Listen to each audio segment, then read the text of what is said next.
Asai Cave was once the tribal chief palace of the Shire. Okay. So when I say tribal, 4 tribes that lived here, when they see the leaf on your leaf, it tells that whatever you see here is a hidden truth that you will not go and expose or tell anyone. The focus was war-minded people, you know. They were like people who can easily come in and take the place from them, since they also took it from others. Somebody else. That's how you call them? Yeah, sometimes you just make a little to stir them up. Wow. And hence the name Bat Cave. They sit on the stone, which they cover it with the skin of the antelope. Is that it? No, they took it away when they were sacked. Okay. And there are 2 indications. If you are virgin, you get up easily. If you are not a virgin, you get stuck to the rock.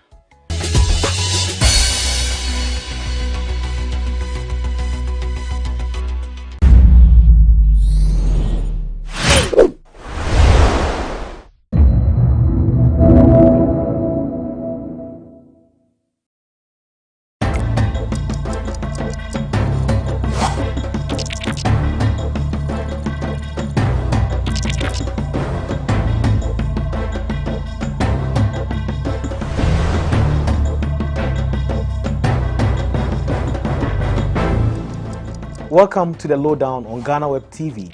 This is your most informative socio-political program that gives you all the facts and updates on issues that matter to you. My name is Ni Akwe Ismail Akwe. In this edition, we are going to discuss unemployment. The unemployment problem in Ghana brought about NABCO, which is a Nation Builders Corps. And NABCO was supposed to give employment or some temporary jobs to unemployed graduates in the country. However, we have a lot of issues coming out of the NABCO crisis, and we're going to speak to some people who have experienced the issues that are surrounding NABCO, that's a Nation Builders Corps. We'll talk more on this with our guests after this break.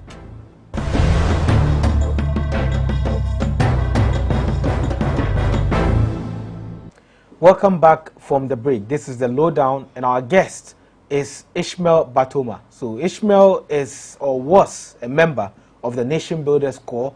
He worked with their project for some years. Welcome, Ishmael. Okay, thank you, sir. How long have you been a member of the Nation Builders Corps? I think over 2 years. Over 2 years? Yes, please. And how did it start? It started in the application process started in early 2018. So it was an online application. Were you one of the first batch of graduates? Yes, I was the first part batch of the corps. Yes, okay. the first batch. Okay. And I think aside that batch, there hasn't been any recruitment. I don't know, but we were the first batch. So we started the application process in early 2018. Then we got calls for interviews at the various district assemblies. Then we went for the interviews. After the interviews, then we were placed.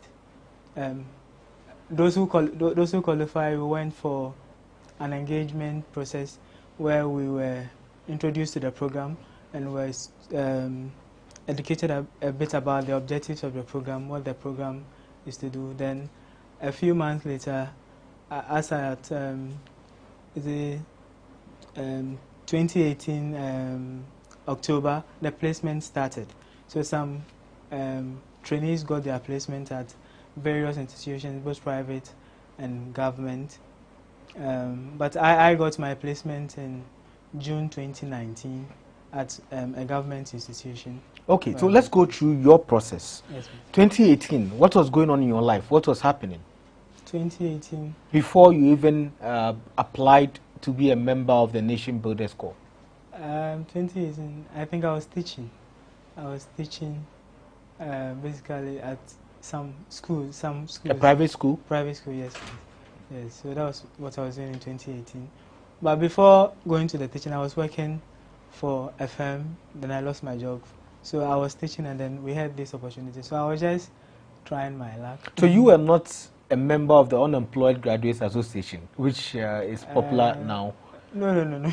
Okay. So you were employed, but you wanted a better opportunity? Yes, and not opportunity in terms of money, but an opportunity to learn, to maybe a platform to maybe get a bigger opportunity.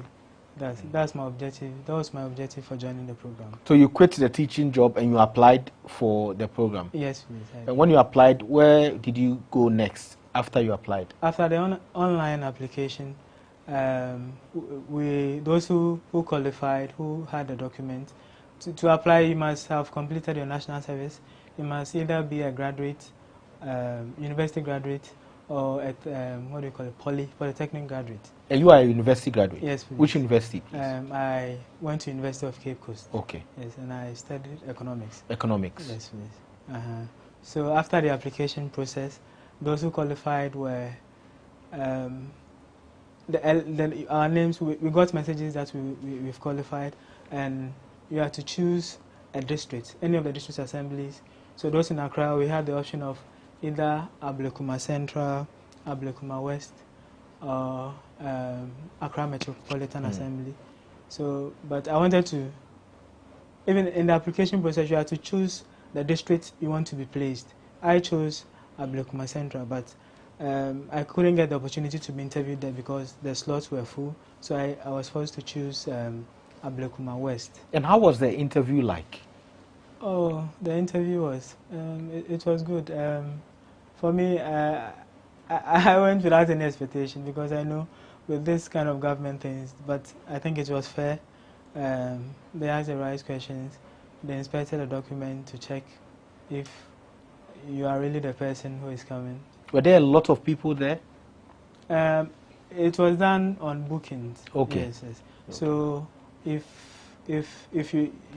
it's your day to come, then you go. But when I went, there weren't so many people, and I think there were people for morning and afternoon. I went in the afternoon, I think. So when I went there wasn't any queue then. So you are talking about 2018 now, but you started work in June 2019, as you said earlier. Yes, please. Why the long delay? I think it was as a result of the placement. You couldn't get placement? Yeah, we are not responsible for the. I think the bosses, the authorities are responsible for placing. But even without the placement, we are still receiving allowances. Okay. Yes, yes. And were you aware of the stipend before you joined the program? Yes, yes, yes. It was clear. How much is that? It was 700 cedis. Yes. So if you take the transaction charges, it will be 699. So you are paid through mobile money? No. Okay. No. You are paid through eSwitch. eSwitch. Yes, please. Okay. So before you joined the program, your teaching job, was it paying more or less than what you are getting as stipend? It was paying less. Less. Paying less. Okay. So it was, a good yes. deal to join the NABCO. Yes, please. Yes. Okay. But yes. But with the teaching, I was also doing teaching home and stuff. So okay. I had a chance to get more money. But just at NABCO, you have to go into work, and the income was fixed. Yes. Okay. Yes. So 2019 June, you were called. Yes. What was the feeling like at the time? Actually, before I was called, I was doing the national identification registration, mass registration at my constituency. So I was lucky. So the registration, I think it was for about a month. So I was doing the registration and I got my placement notice. So as I ended the registration, then I got my placement, and then even on the day I was supposed to report, I had to go to work at with the NIA. So I asked for permission, and then I went to submit my document, and I came back. So basically, it was okay. It was okay. Yes. And when you started the work, was it exactly what you were expecting? And was the government institution welcoming as you expected? Like I mentioned earlier, I did economics. So when I went, my hope was to be maybe the research department of where I was, but I was taken to a newsroom.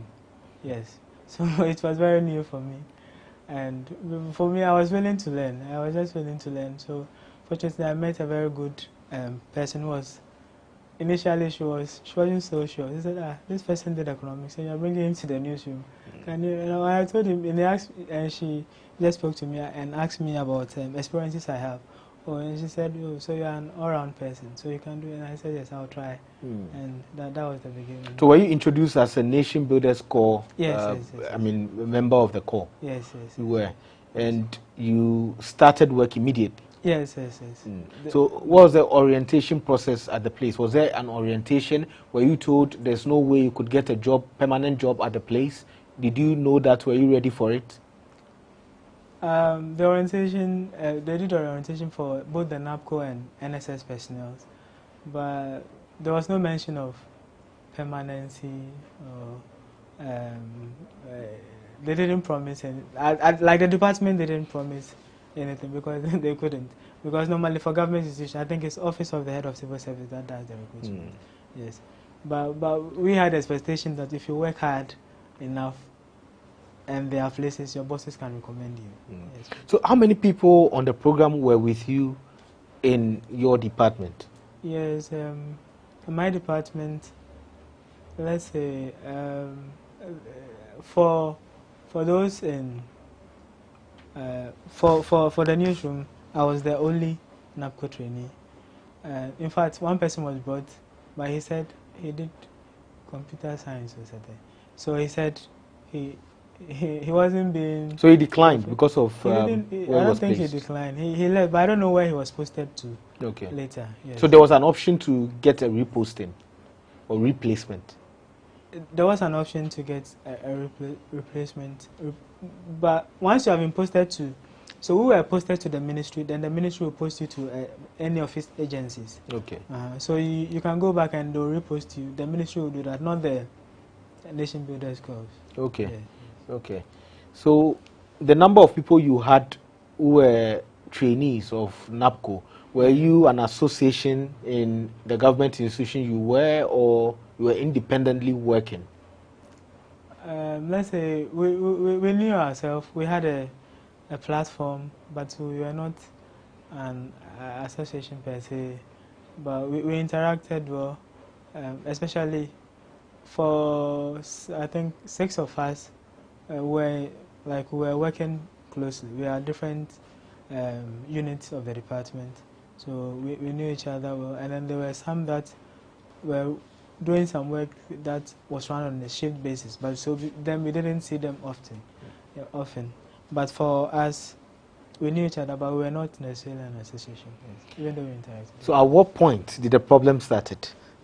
And now the problem that the NABCO trainees are bringing up is delay in the payment of their stipend. That's one. Yes. The second one is also they not knowing their fate, because they were promised that there will be a way out after the NABCO program ends. Yes. So when did the problem actually start? Oh, when it comes to payment, it started from the beginning. From the beginning? From the beginning. Are you getting it before you even started working? Yes.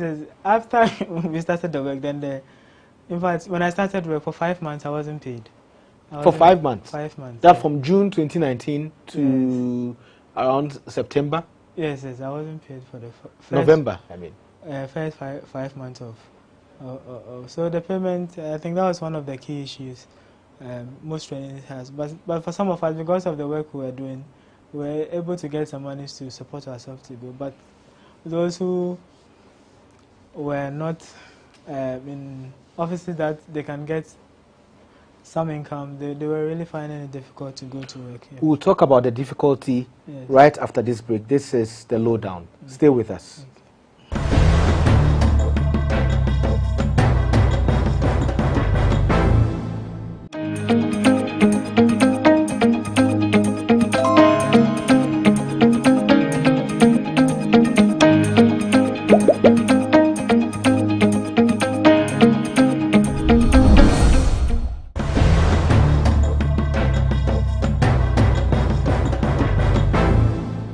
Welcome back from the break. This is the lowdown. My name is Ismail Akwe. We are talking about the unemployment crisis in Ghana, specifically with the Nation Builders Corps. That's a program which was initiated by the government in 2018 to employ temporarily graduate students or graduates, sorry, who need jobs. Our guest is Ishmael Batoma. He just ended the Nation Builders Corps training or the program, and he's here to tell us some of the challenges they've gone through. So Ishmael, you're telling us about how payment delayed right from the start, yes, and people were finding it difficult to make ends meet. Yes, yes. So what was the situation like? What response were you given? What did you do as a group?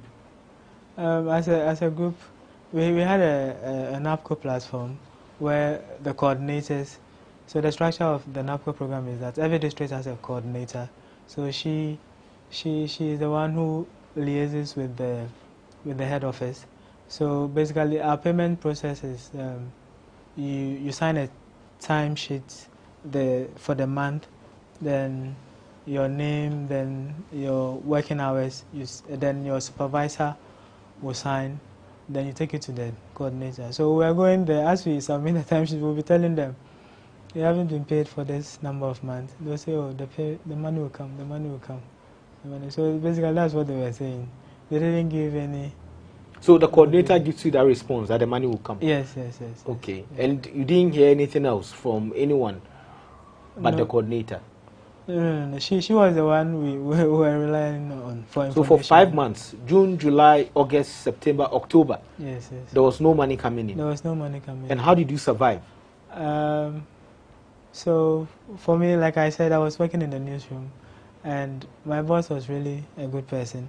So I didn't go on a lot of assignments, and you know, the newsroom, if you go for assignments, you do get some monies, and she also supported me sometimes to be able to come to work. So basically, that's how I was able to support myself. So Solly was helpful? Solly was helpful, yes. Okay. And what about the others you were on the platform with who didn't have this kind of support? Yeah. What were they doing about it? Yeah, it was because I know trainees who were not coming to work. And They stopped coming to work? They stopped coming to work. They stopped coming to work for a number of months. And even with the initial payment delay, it wasn't just that. Even after they've paid the money, the money does not come on time. Sometimes for 2 months it won't come, sometimes for 3 months. So for those periods, some people don't come to work. They'll just be home, and then when they get the money, they'll start coming. So basically, that was it. So the first 5 months that you were not paid, when you were paid, so you were paid after 5 months? I wasn't paid, or I think the money for 3 months came. Then okay. Later on. So in October, the money for 3 months came. So yes, there was still a backlog they were supposed to clear. Yes. And then later, how many months after, and then the others? I don't recall the number of months, but the 2 months came. Then the pay started coming. But for our pay, we are not paid at the end of the month. Let's say if your pay for January will come somewhere around between February 15th to 20th. Okay. It doesn't come at the end of the month. There's always a delay in the payment. Yeah. So those who don't go to work because they were not receiving their stipends, yes.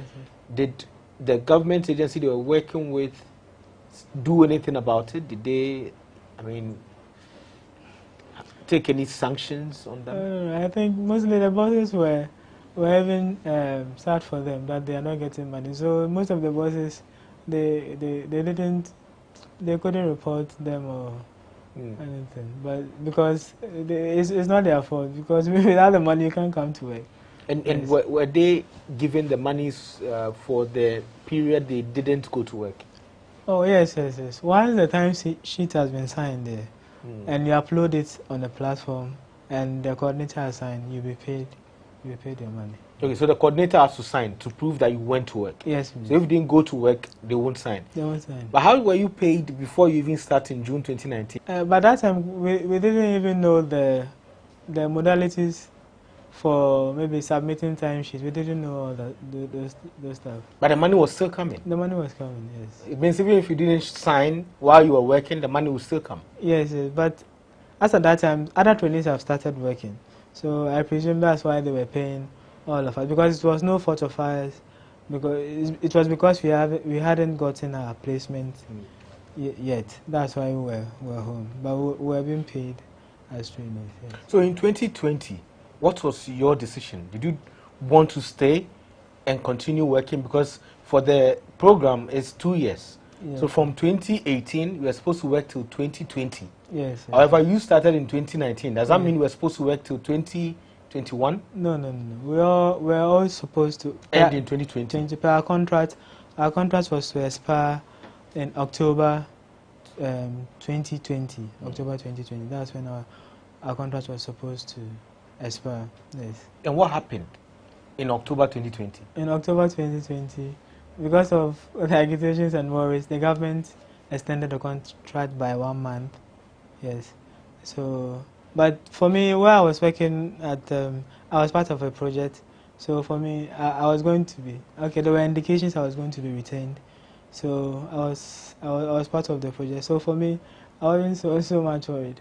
Yes, because I've been assured that I'll be replaced, but they were just working, and the department offered to be paying me till I'm formalized. Yes. But your other colleagues, were they also expecting to be retained? Yes, I would say yes, because like I said, for 6 of us, we're playing important roles in the department, and normally we'll be there and then we'll be told to bring a document, and then so people were expecting that they'll be retained, but unfortunately, I think only one of our colleagues was retained. I think there was an opportunity, and then they said the opportunity was for only polytechnic students. Okay. Yeah, and he was a polytechnic student, so fortunately he got retained. Yes. But for the degree student, aside myself, who had the assurance that I'll be retained? The rest, I don't know. I don't know their stance. So for clarity, in November, after the 1 month extension, yes. Besides you who were given some assurances, Yes. everybody else, every NABCO trainee left their posts. Even because we were not being paid, I think there were some arrears from November, 2 months arrears. So because of the arrears, people were not even coming to work already. Okay.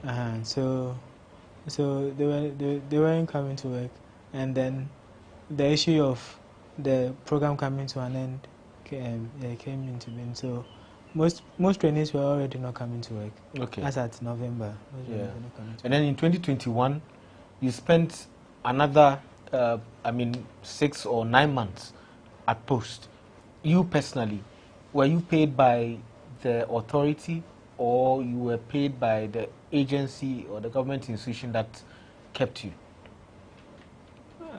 Please, I think we've made a mistake. So let's. And the program was supposed to end in 2020. We are in 2022, right? Yes. It's supposed to end in 2021. So from 2019 to 2021. Yeah. So we started in August, October, August, 2018. So 18, 19, 20, 18. Then 19. So it's originally supposed to end in November, October 2021, not okay. 2020. So officially it started in 2019? No. Because if it started in 2018, 2 years will be 2020. Yes. The program is for 3 years. Oh, it's for 3 years? Yes, it's for 3 years, not 2 years. Okay. Thank you for the clarity. So it's for 3 years. So it means it's supposed to end around October 2021. Yes, please. Okay. Yes, so you were still working in 2021. Yes. And you were getting your stipends from the NABCO authorities. Yes, please. Till October. Yes, so in October you were asked to stay. Yes, please. Okay. And you stayed. And what happened then? By then, there was a project we were doing, so we had to go to other agencies for training. So I went for the trainings, but after the trainings, that's where I left. I left where I was. Okay. So basically that was it. But why did you leave? Oh, I left because I compared the place I was to go to, and upon advice of certain people, And that place is also a media organization, like what I was doing, and I was informed to give me greater exposure. So were you made an offer at the government institution? Yes, I was made an offer. First, the department head sat myself and another colleague down, yes, and she said the department will be paying us. So, okay. Yes. But not officially from government payroll. So you are not going to be government no, not employees. officially from. No, not officially. Okay. I'm sure it will be from the project. IGF of the institution. Yes. Okay. Yes. Okay. And then, how many months arrears was NABCO owing you? 2. 2 months. 2 months. Just 2 months to the program end, if I remember. Others had complained about 9 months yes, of not being paid. Yes. For the program, some people were not being paid. Some people had a lot of arrears, but the authorities explained that it was because of the document they were presenting. There were mistakes on the forms they submit and stuff, and issues with their A-switch card. That's where sometimes payment delay. Yeah, but for myself, I think as at the time I was leaving, I was owed only 2 months. Okay. 2 months, yeah. So it's case by case basis. It's case by Some case, were exactly. longer, others were shorter. Yes, but exactly. in all, people were being owed. Yes, please. Yes, okay. Please. So generally, at least everybody is being owed for 2 months. As at now, every NABCO trainee is being owed money 2 months. Is a monthly allowance, yes. Do you regret joining the NABCO program? Oh, I don't regret at all. I don't regret at all. For me, through the NABCO program, I've gotten another skill. I learned how to write news and stuff. So for me, it has been a good adventure. Let me say, I enjoyed it. I've learned a lot. But the issues that came up with payment and then some of the processes didn't help at all. Yeah. And what are you going to do about your 2 months stipend that's with the government? The last time I heard they are going to pay. we had someone saying that the coordinator has assured that they will pay in February. But for the assurances, we've heard it several times. But we are not sure. Yes. But they said they are going to pay. And then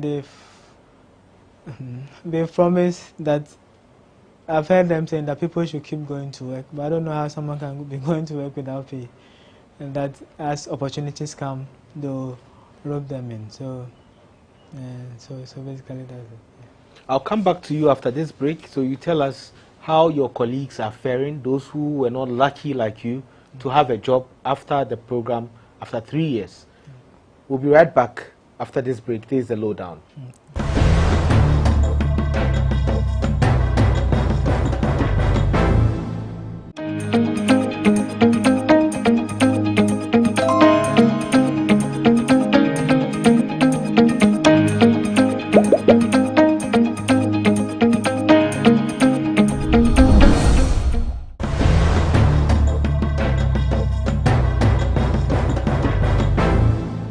Welcome back from the break. This is the lowdown. My name is Niakwe Ismail Akwe.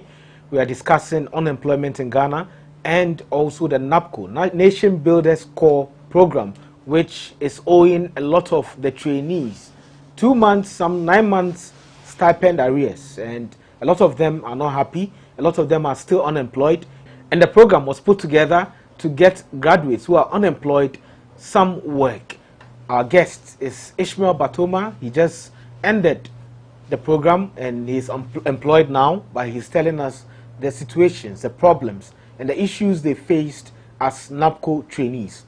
So Ishmael, you were talking about how you were lucky, you got a job, you left the post, and others are told to continue working. They don't have money, they can't continue. What are they going through right now? So basically, the trainees that I was working with at where I was, most of them, all of them don't go to work. So I think they've forgotten about the whole NABCO thing. They are not really hoping to get anything from it. So basically, that's it. But most of the trainees, aside those who were at where I was working, basically they some of them say they borrowed money to go to work, and for 9 months they haven't been paid and stuff. So they have to get money to pay the people they borrowed from. So that's one big issue for some of the trainees, how to pay back the money they've borrowed to be able to go to work. That's a key challenge they would like to address. Do you think they would also, or they may regret joining the program?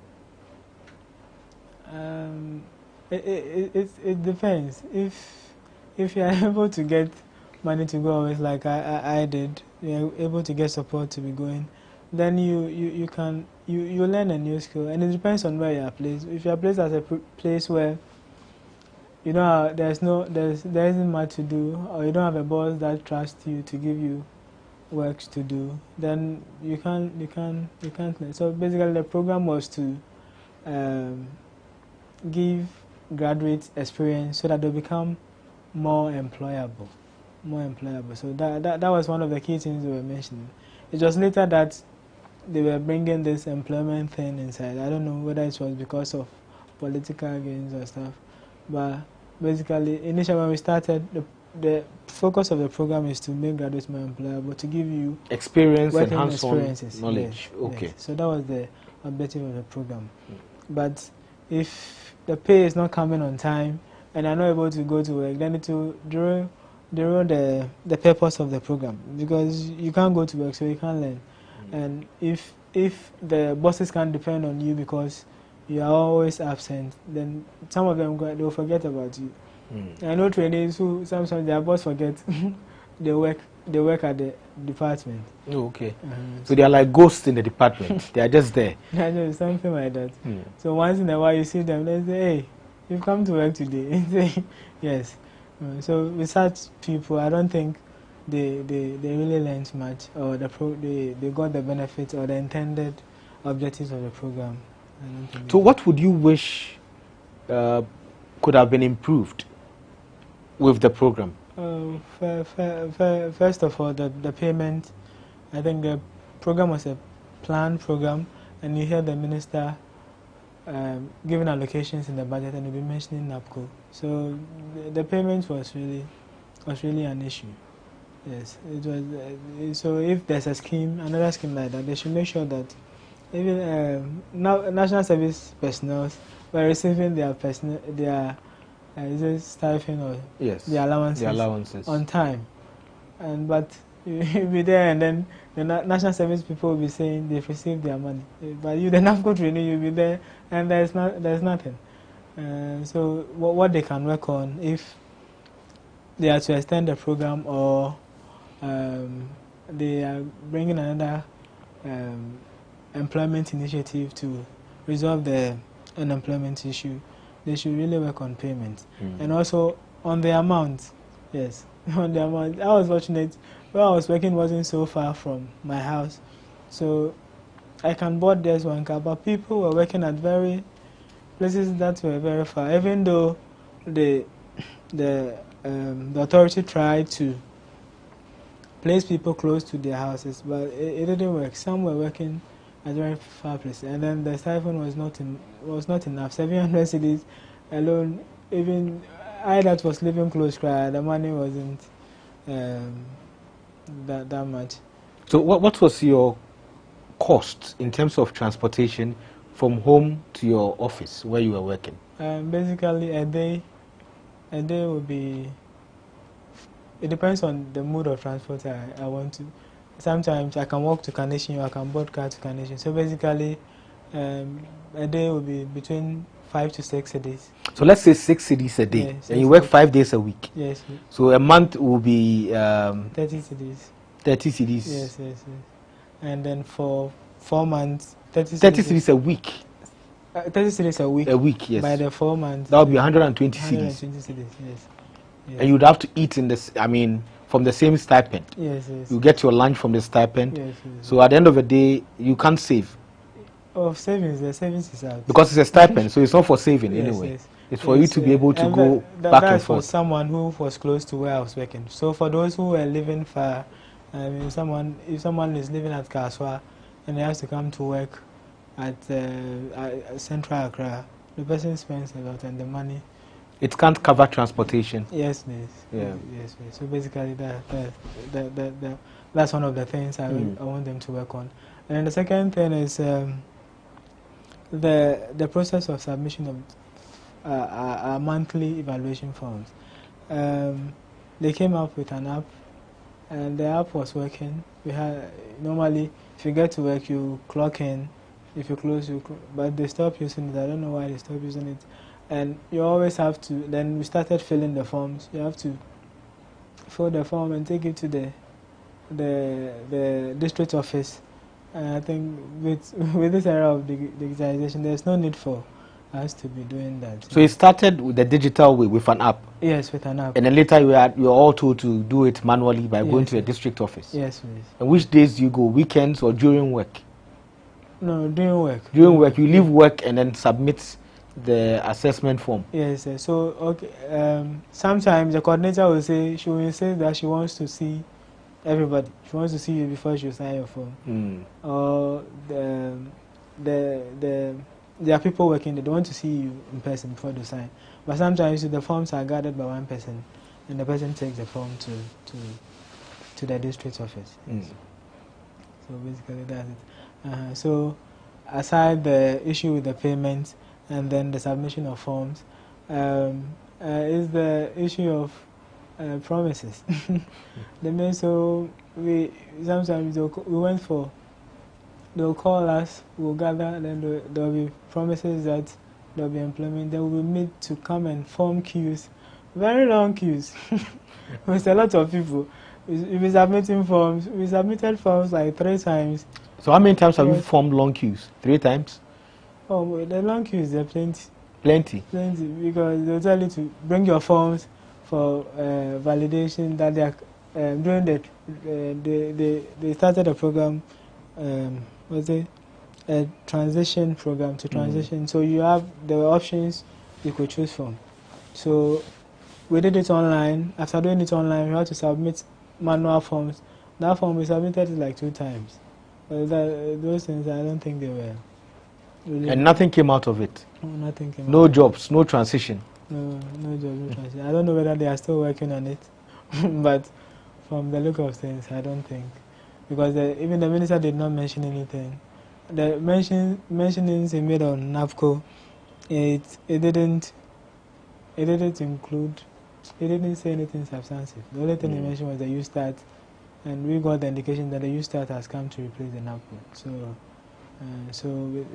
Those forms that we submitted, we had to print it, and the form was bulky. We have to print it and submit. So basically, these are some of the things that can be improved upon. Yes. Okay. And do you have any word for those trainees who are home right now, watching you, and also wishing they were in your position to be able to get a job? Do you have any advice for them? What should they do? My advice would be that they shouldn't despair. We know that in this country, we know the government says the private sector is the engine of growth, but the private sector is full. It's very difficult to get jobs, and for the government sector there, it's worse. So the advice I can give them is they can find something doing on their own. They should try. My brother and myself, we have a small poultry farm. We grow layers, so they can venture into such opportunities. That's if they can get the capital, and then basically we're hoping for the best. And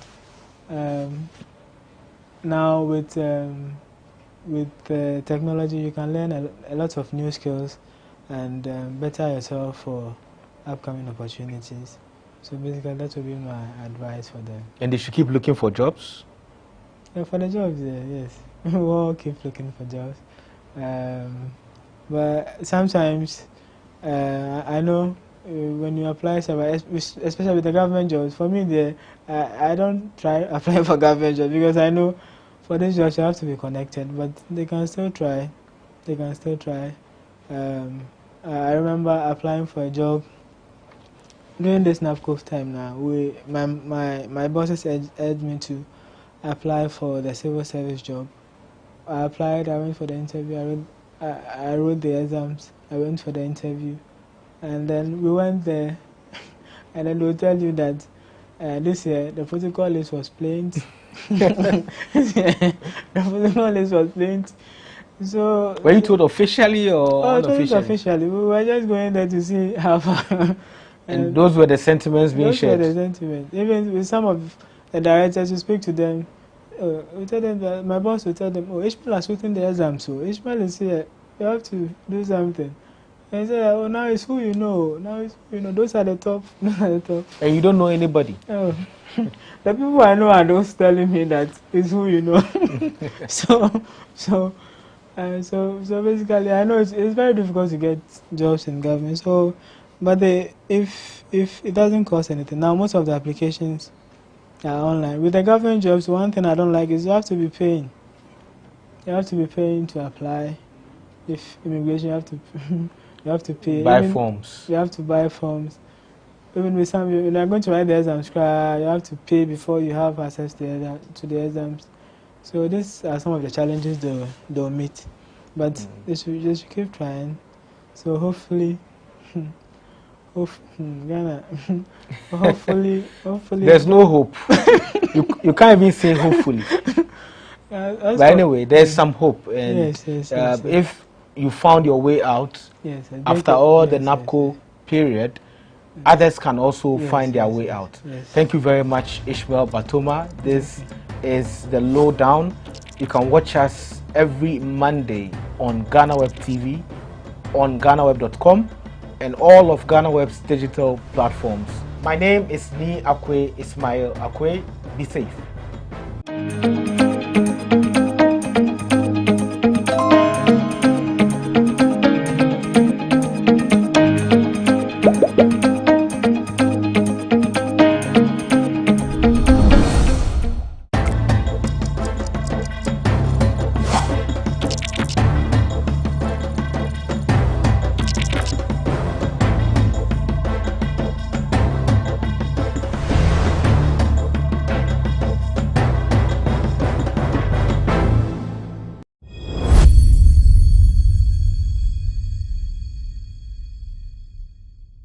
Mashe bejemni edema dome kwa benya maami efe ne se adwasafo de eba ne se anhwe ana ne seat wo parliament no omaji ede afri ni nsem ne nya ne se 15 days ni enkra ne chirimu a na se enya ade maami etimi akọ parliament na parliament mra no so echirimu a na se 15 days so ye MP no wamba na wo so antimi amma bibi poti nti a enam so amma wantimi anko parliament a na se nkofo edo bekwa akodan privilege committee ama privilege committee ne nam so declare seat no vacant na so maji enso ede free wonsem na eno na nkra eba echirimu a NPP amanyofo no anase MPs ni bi echirimu a say the E-levy no abeya apotwe eda NDC ni NPP for ni tem na nkompeso mu vote na E-levy no parliament hwe no mo pass no omo si delay nyina no omo de so bo no ebo adwasafo because omo ankasa no omo ni nti adwasafo besi ne enya de ono so etimi eba parliament nti sa na tie de a ene omo majority for na omo de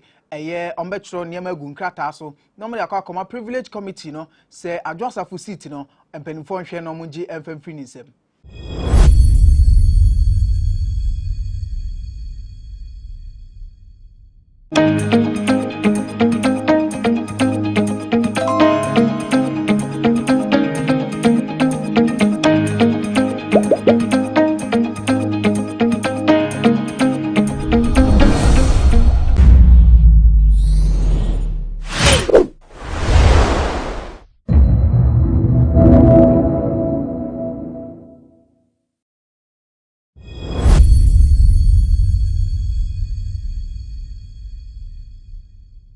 Hearts of folk any kotoko matches ade a match so pa e wo Ghana ha na ya na titrifo any mpanimfo pii omo wo man mu no obiara person no so cost stadium na okoko hebi eno ada teams ni mienu e de boani e wa Accra Sports Stadium ema eye mpanimfo dodo na e na ewura mu ho a omkoko he game ni bi MPs ekoye afi adwumtofo ene eye ex footballers bebri enso koko he match ni bi na MPs omko ho no na se eye Samuel Nate ono MP Edemani go pram and no game ni bi afa Minister of Information Kojo upon Kroma ono so ekoko he game ni Minister of Education meche papa e friend say Matthew Opoku Prempe enso ewrem Sports Minister Mustafa Yusuf enso etimi koko he game ni bia former Minister of Communication na say Edward Omane Boama ono so rem ekoko bo nani akonhoma bibia enso etimi konkan o kan ex footballers enra omkoko he game ni bia Stephen Apia ono enkane Black Star Sahene ono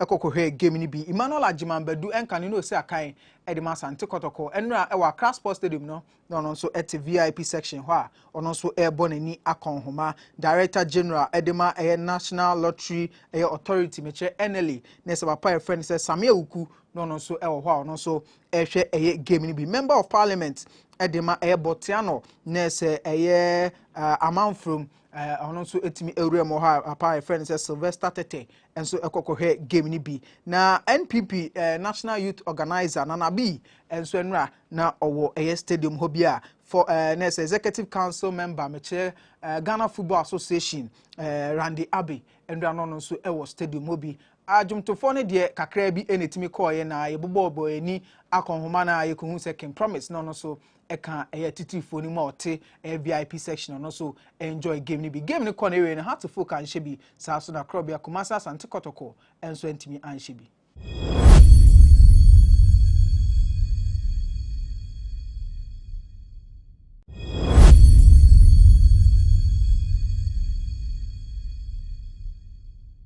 Ghanaian personality or Sansi Michema or TV presenter I'm Shady Loris from Pom Manso wajidi ye pan do dona a friend say a delay a dio chema chese vows ye chemu yang says a month for sending love messages to their loved ones and I are no major or shani de mon when dibi or they are there no can message ye Cecilia man from Jumia and a couple pay and as a call who I will be vows day messages or they are sending dofwa or some message no who message who answer some message no kwande a catching a kuma send am soon tina next year vows any day on fire quadruple no kata betu 2 and 9 akwa compare ye be mani bi nso aman ho na no chema seligali such an romantic message or this send ni kunum katel big J no chema chesa ade ne kana kuma ye pan chesa no ankasa chesa next year no betu 2 nam akwa compare ye 26 years in Abrant TV sound so no we 49 se na be chesa moja no ebe blend kama na ye be kaya ye be to dwase chesa why secret wedding and asa wawari a wo bakra ba kwa chesa no so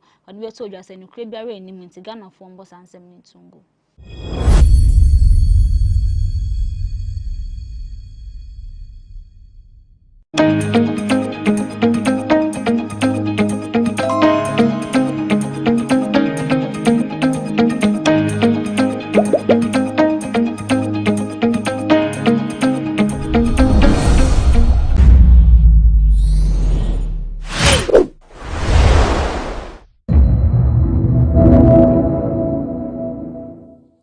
Ghana Niakalasi Jeglo, Abina Majanjo Mukura Pe, Regional Minister, Alole, La Finance Minister, I know Niazo call Upper West Janang, Rokubula Plamotake, Ni Ghana economist event, Ane Lompo Falila was a kako by E-levy.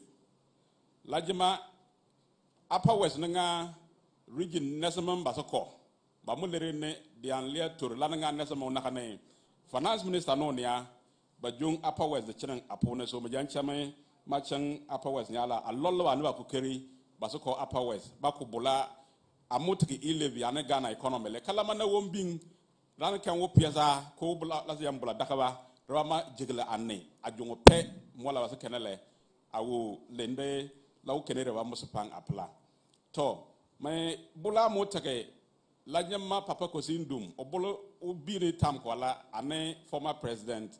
John Mahama and Elena Jola Yela Kala Sake Niaji Jalanle IMF Nuko World Bank Nuko EU Nuko Jalania Banajanko Dakala Plangi Las Yanka la country Akaveng or Masa Obajam Pelele Lana Nakane Latanko Lale Ale Chepenang because of penny la say san langa the nefa lizumuri ta peret kiale basa I full cost recovery the nefa yera fela de nefa wojo muri pepe basa I amar la do nga ko keri ankala tetia wo le lompo la nan almost pang la wo na muri Ghana tong mo bina la janchela le jalan amoblo no ko pelale la tene se na muri ka bin la country mo bina ngi kala se chalanga la janga jinamba nebra bene Ghana le kalamo nya piasa na chiche ba che babruma wombie ne ba che school fala ne ba che le nyolen ne ba che electricity ne ba che wo kene en government janga awu to bukati we kala na zan apa Ghana ne a ono karla nga ko kiri amape government le re lompo ro jili nyunga na government na muriye awu brum la wombie pla awu sa school apla awu pla les hommes la nywa ano kere la kala ziche la na bi ni dress school head des level tinga kene bo wo chetinga apa. Thank you very much. Thank you very much, my brother, the Deputy Minister for Sanitation and Water Resources. Let's give him another round of applause. Earlier, the Honorable Regional Minister, am I right that you did your translation into Wala? You did. And he spoke a bit of Sicily. So when we go for the next presentation by the Honorable Minister for the Interior, Minister, I'm told you are fluent in Dagari and Lobe as well. Well, I think Dagari and Lobe understand. Aha. So you will start off there and then you translate into English for me rather. Just two quick announcements. We have some frequently asked questions on the E-levy, which we'll distribute during the question and answer segment. I also want to inform you that what we are doing here, beyond this room, is live on Radio Upper West, Radio Progress, Info Radio, Home Radio, Sumali FM, Radio Wa, Tungsung Radio, WFM, Radford FM, and Golu FM, as well as Radio Mark. Later, I'll mention to you the television stations across the country that are also receiving. Let's receive the Minister for the Interior with a round of applause. Thank you very much, Honorable Minister for Information, Honorable Kojo Opon Nkrumah, the Honorable Minister of Finance, my brother, the Honorable Deputy Minister for Sanitation and Water Resources. Of course, he's the MP for Sisala East. My in-laws, they can withdraw my wife if I joke. And my own brother, the Honorable Minister for the Upper West Region, who is doing a great job. Our dear revered chiefs, Queen Mothers, our MMDCEs, heads of department, and my people. It's always a pleasure to come back home to Wa. Now, we do know that we need development. And it has already been said that the various sources grant, loans, and we are already told that we have borrowed too much, we are too much indebted, and then taxes. Now, no one wants to pay taxes willingly. The whole world, no one. And the rich are the worst offenders. The rich will take their monies to tax havens to keep outside the country, not to pay. And therefore, you expect that there will be resistance to payment of taxes, not because it's justified, but because it's the bad habit. And I'm saying this especially because our opponent said that their arguments against the E-levy is to protect the poor.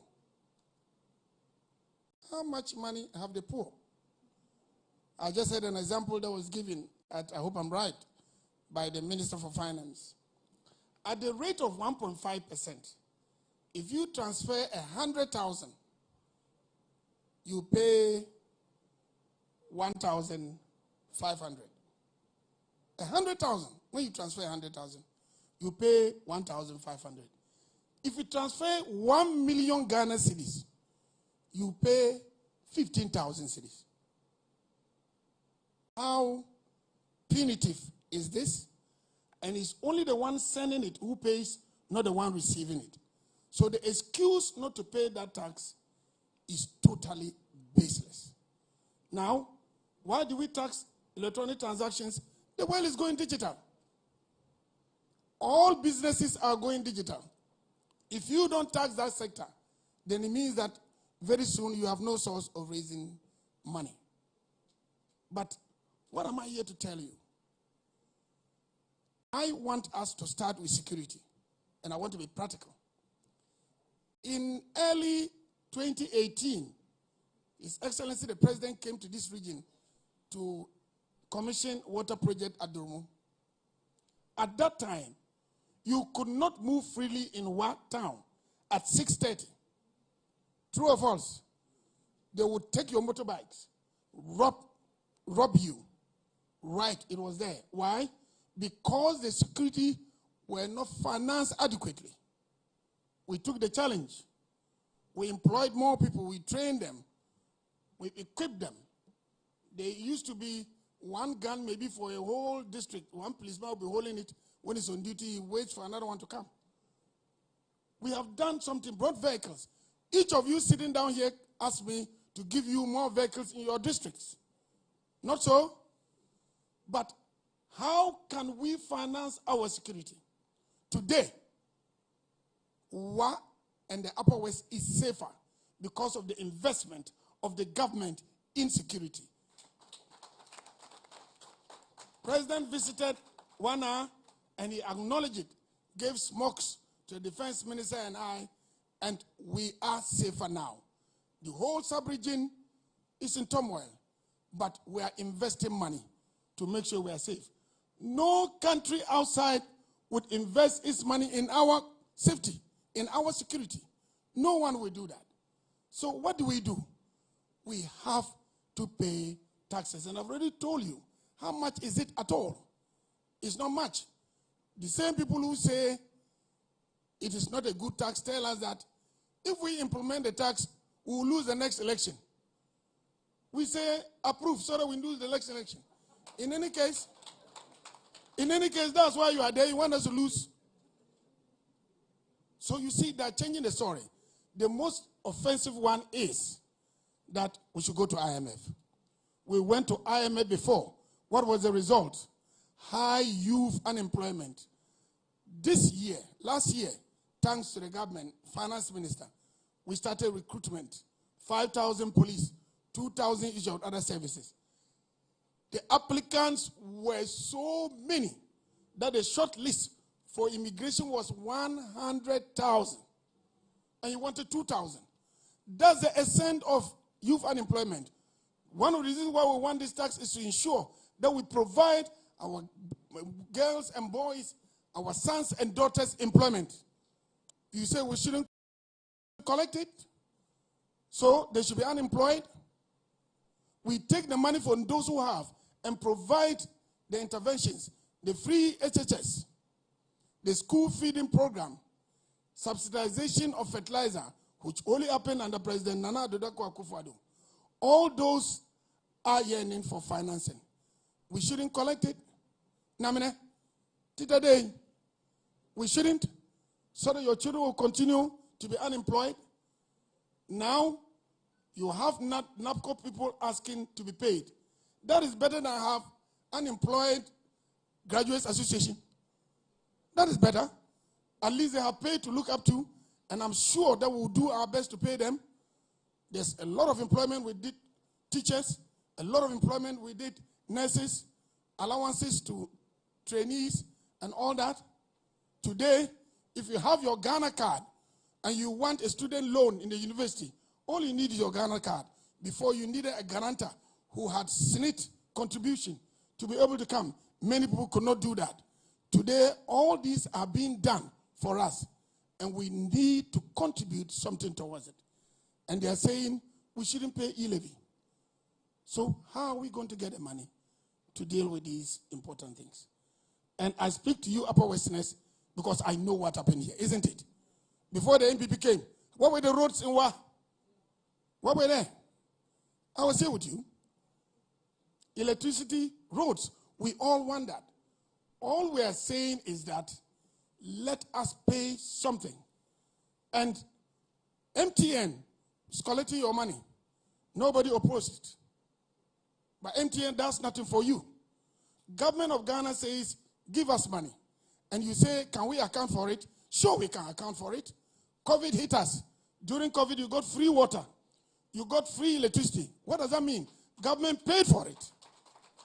Somebody has to pay for it. Government pays for it. Corruption. This country is better off corruption than before. Let me give you two simple examples. Digitization. Ghana card was used at National Service Secretariat, saving over 100 million cedis because ghost name was eliminated. We want people to use their Ghana card. Some of the criminals are saying that you should resist it. Why do they want to resist it? Because we will eliminate corruption there. Now, somebody can sit in Nandom, can sit in Tuma as a businessman, use a phone to renew his business registration. True or false? True or false? In those days, you take a vehicle, go to Accra, sleep in the hotel, go to the ministry, nobody reminding you. You'll be forced to remove money for messenger, remove money for director, and you are talking of corruption. The digitization which this government and the president is leading is moving us towards that corruption-free system. But we need to contribute. We need to contribute. If you have your family and you can't take care of your family, you need to come together to contribute, isn't it? What we have come to tell you is that this tax is a reasonable tax. It's a tax that's going to help us to continue to do what we are doing. And the finance minister will tell you that now we are not only talking about employing our youth, we are also talking about giving them some capital to be able to start their own businesses. KFC was started by a man who used to roast one fowl a day. Now it's big. And we want our youth to be able to get a place. Don't we want that? Who do you want to pay for that? The rich people. We are to pay. And they run away and say they are protecting you. And they say we should go to IMF. If we go to IMF, it means disaster for all of us. So for me, I think today we've come to tell you what is the truth. And well, Upper West, if you know me to be a liar, we can try. Do I lie? If I say the NPP government will do road, they do, isn't it? Electricity, they do. School, free SSS. Hey, my friends, have you forgotten? Over 2,000, who could pay? And the poor have more children than the rich. Yes, because you cannot entertain yourself, you get more children. And then we are saying that your children will go to school free, so that there's no difference between the chances that my son will have and your children. And you say this is not worth paying for? Please, please, please, please. I think that let's be honest with ourselves. And if you take the taxes that we pay, we have a certain indicator called tax to GDP ratio. We are about the worst in the sub-region. 2021, Ghana is about 13%. Senegal, over 16%. South Africa, 26%. Only a few people pay taxes. And those who don't want to pay the taxes and have got millions in their rooms are those who are making all these stories about this. I transfer 5,000 to my village and I give 5,050 for them to get a 5,000, and I pay another 50. What's wrong with that? Please, we think that let us be honest. They have demonized E-levy. And if we don't tax digital development, we're not going to go anywhere. How developed are we? Ghana.gov has been in operation. President Biden says that they have to start US.gov. We are ahead. Ally, our citizen ID card has become an e-passport. We are ahead. When the rest of the countries get to a certain stage, we can develop the visa, the rest of them. All these are being done for us. All we are saying is let us contribute. Don't let we, the people who have, lie on your behalf and cheat you. That should not be allowed to happen. Anyway, to meet in Yaneway, in whatever you like, E-levy, E-levy be here. Abuna E-levy be. A Ghana ka miles awara. I tell you, say na alibi na mi wa. Nilka what libur uteng obo ku free aben bole ne grant. Alba bebe asefu chene peng be bole loan be ke debt ebe ke didin samayaga. And some of the debt they are talking about, let me come back, it's about 25 billion that the government paid to make sure that those banks which failed, you, the depositors, got your money. This one, is it bad? Is it bad? So, lenamwe, eche lampo na homiya. Ati ke biya lampo 1.5%. Ebe yeke ali biye donazu. Vi money yel kan kunye. Fuwe de 100,000. Tout d'amour, tout koba, si de terre, fonayan, tour, ni cobre nous yon, tour ni cobre yon. Faut aider 1 million, tout tour, libertira, attaques na fonayan 15,000, puis ni à nous.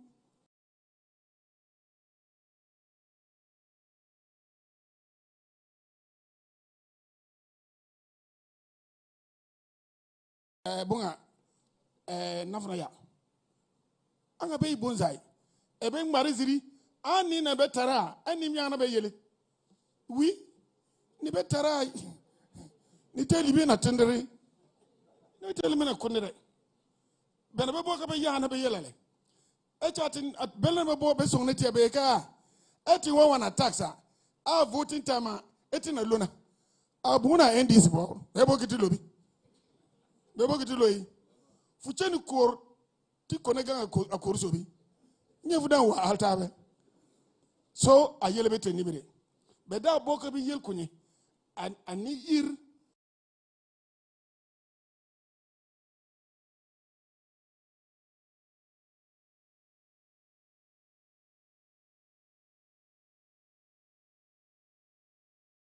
ikani zabritina a covid na wa usani yele yaga Atendaza 100 that you want to kill us from in this country, but it's because post-COVID is bad. So our COVID one never be training.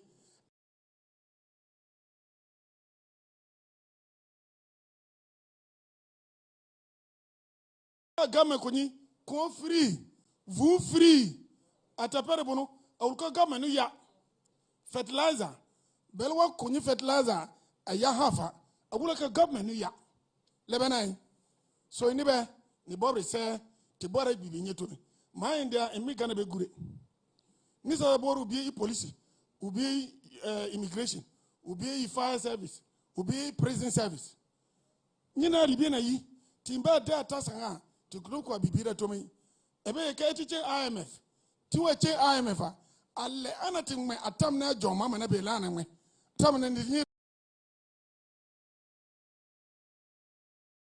to me, police be dire, immigration be dire, prisons be dire. Papa na mbokoruna, mokoruni konga buza, mokoruni konga buza, mokorusa.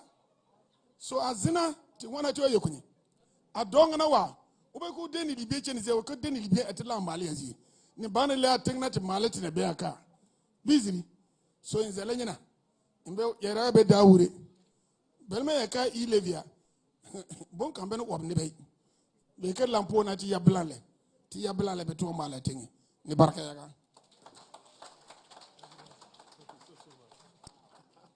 A big round of applause for the Honorable Minister for the Interior. And between Minister for the Interior and Deputy Minister for Sanitation, a strong argument has been made that we are all making legitimate demands on government to do more for us. And that's the essence of democracy. But somebody has to pay for it. And we all have a responsibility to contribute to funding how we provide for all of these goods and services that we are asking for. Minister, we are very grateful. I want to invite to the podium the minister responsible for finance, the one who raises the bag when he's going to read the budget.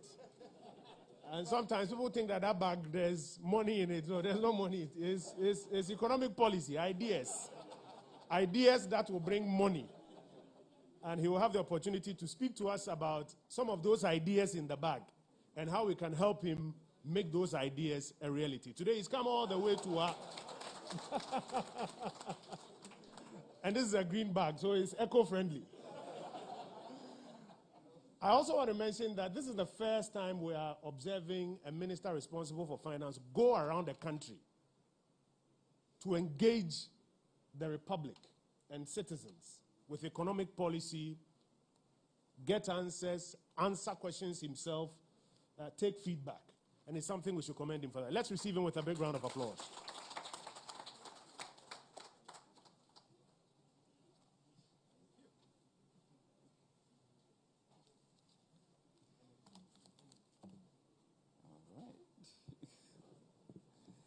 Good afternoon. Afternoon. Good afternoon. It's really, really good to be here.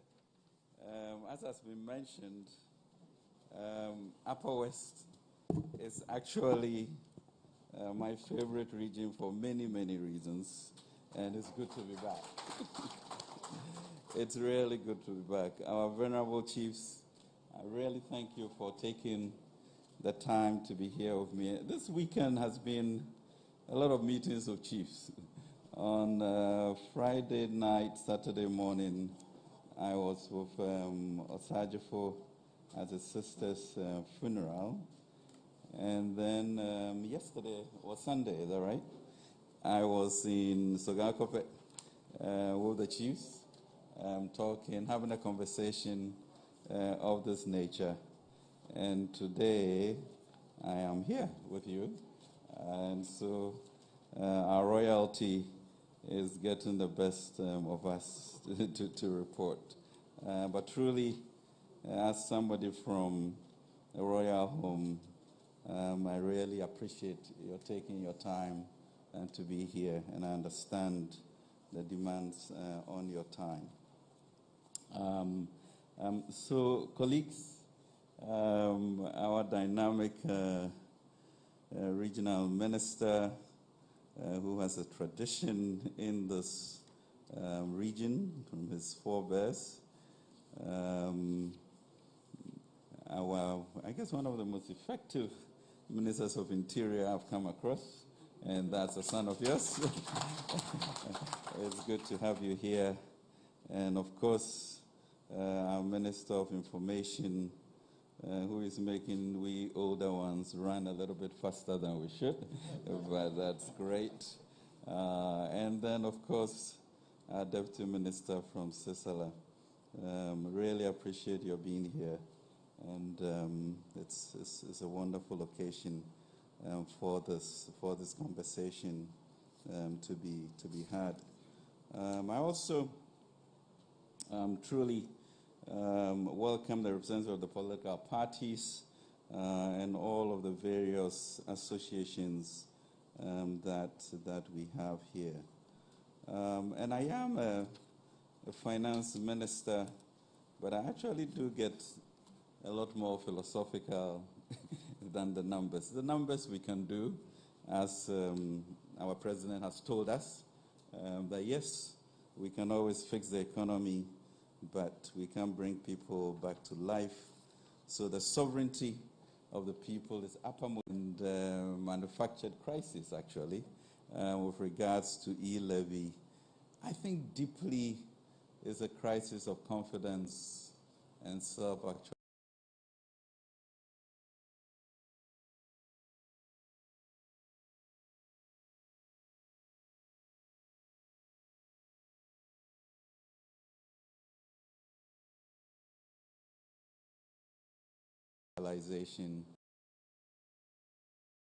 Of who we are as a people. I think if we all had that basic understanding of this superior nation with a manifest destiny for greatness, it will really lead to a certain clarity of language, or a common language which does not enable us to go our country. And I think for me, one of the enduring signs of that, which brings me to serious worry. I know the president had mentioned that we shall not put politics in front of policy, given whatever it will cost. was really when we all sat down as a country and got beaten by Comoros. Do you know? I mean, that really should just make us sit up and say, where are we going? How are we defining this democracy to a certain level in which there's, poverty of aspiration, and we really are at a junction that we really need to recalibrate and say, hey, what are we doing to this black star, this country of ours? And I think that's important.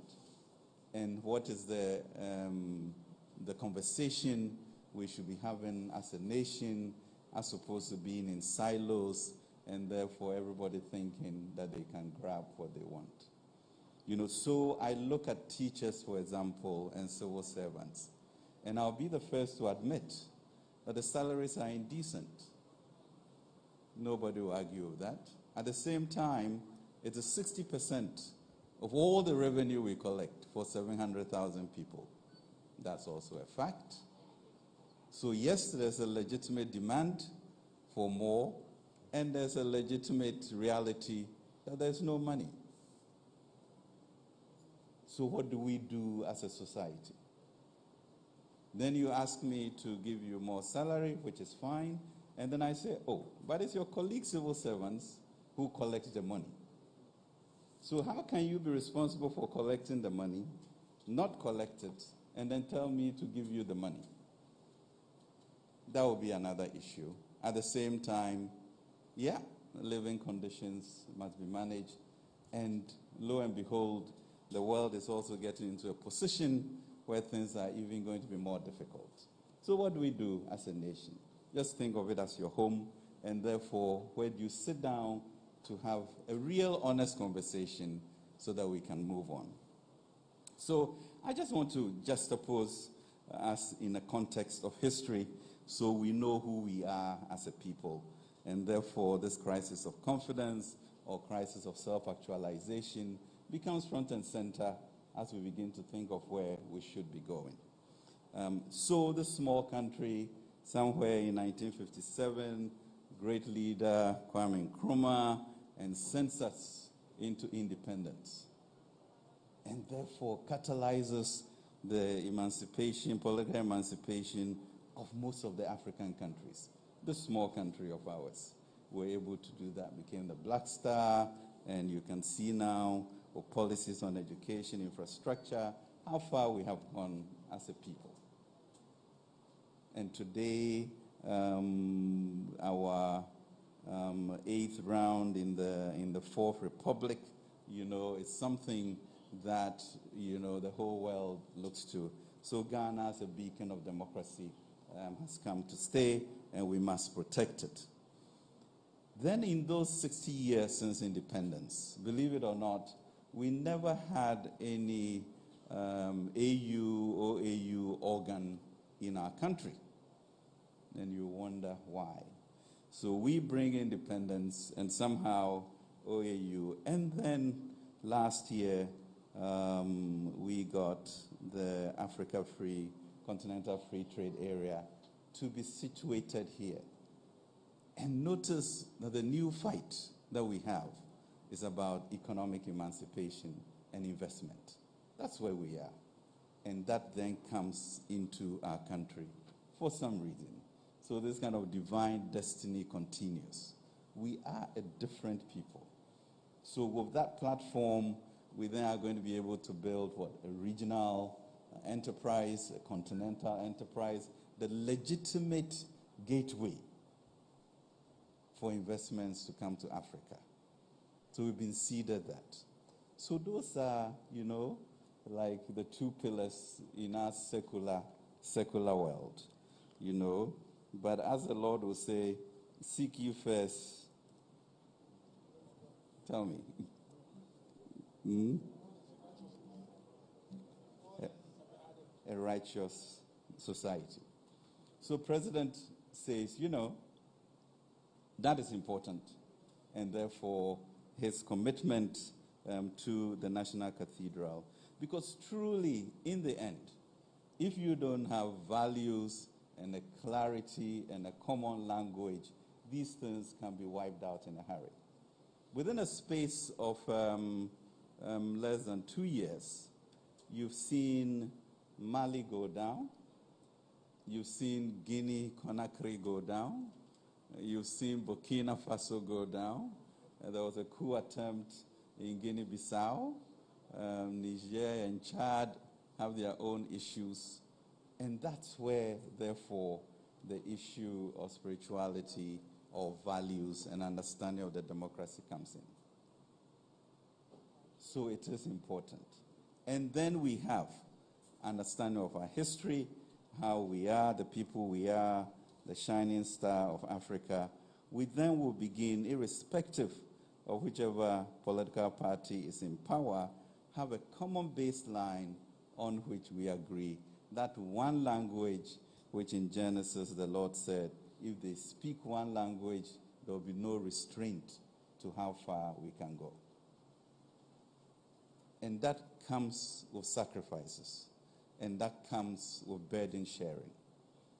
And that is the junction we are at. And the issue here, as I look at what the president pushes us with, is that at every point in time, the sovereign right of the people are uppermost in his mind.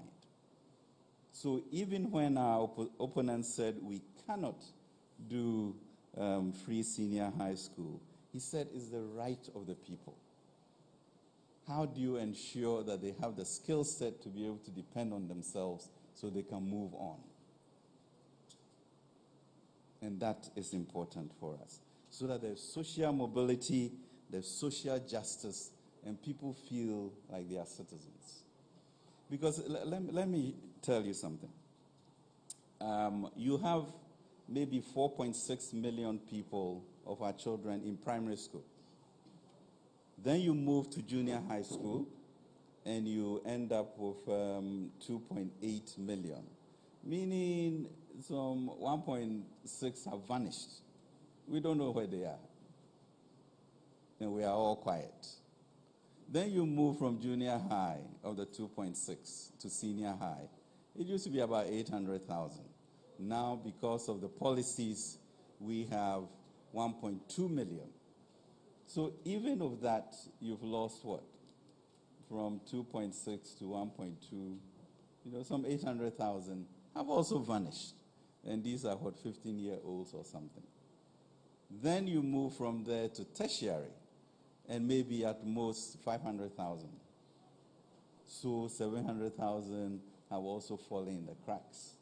Then we come from tertiary. And how many find jobs? So these are real issues that we can pretend is not happening, but it's happening. And there's no reason for any citizen of Ghana to be imperiled to that nature. And the reason I say that, and maybe the reason he made me minister, is because we all have our stories to tell, which indicates that every citizen could be a finance minister. And the reason I say that is because me, myself, standing here, was born out of wedlock. And it was just a strong woman who decided not to abort that I was saved. Then she went and hid me. She went and hid me in Kumasi somewhere.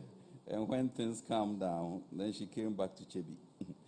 So in Chebi then was where one went to school, lived with my uncle.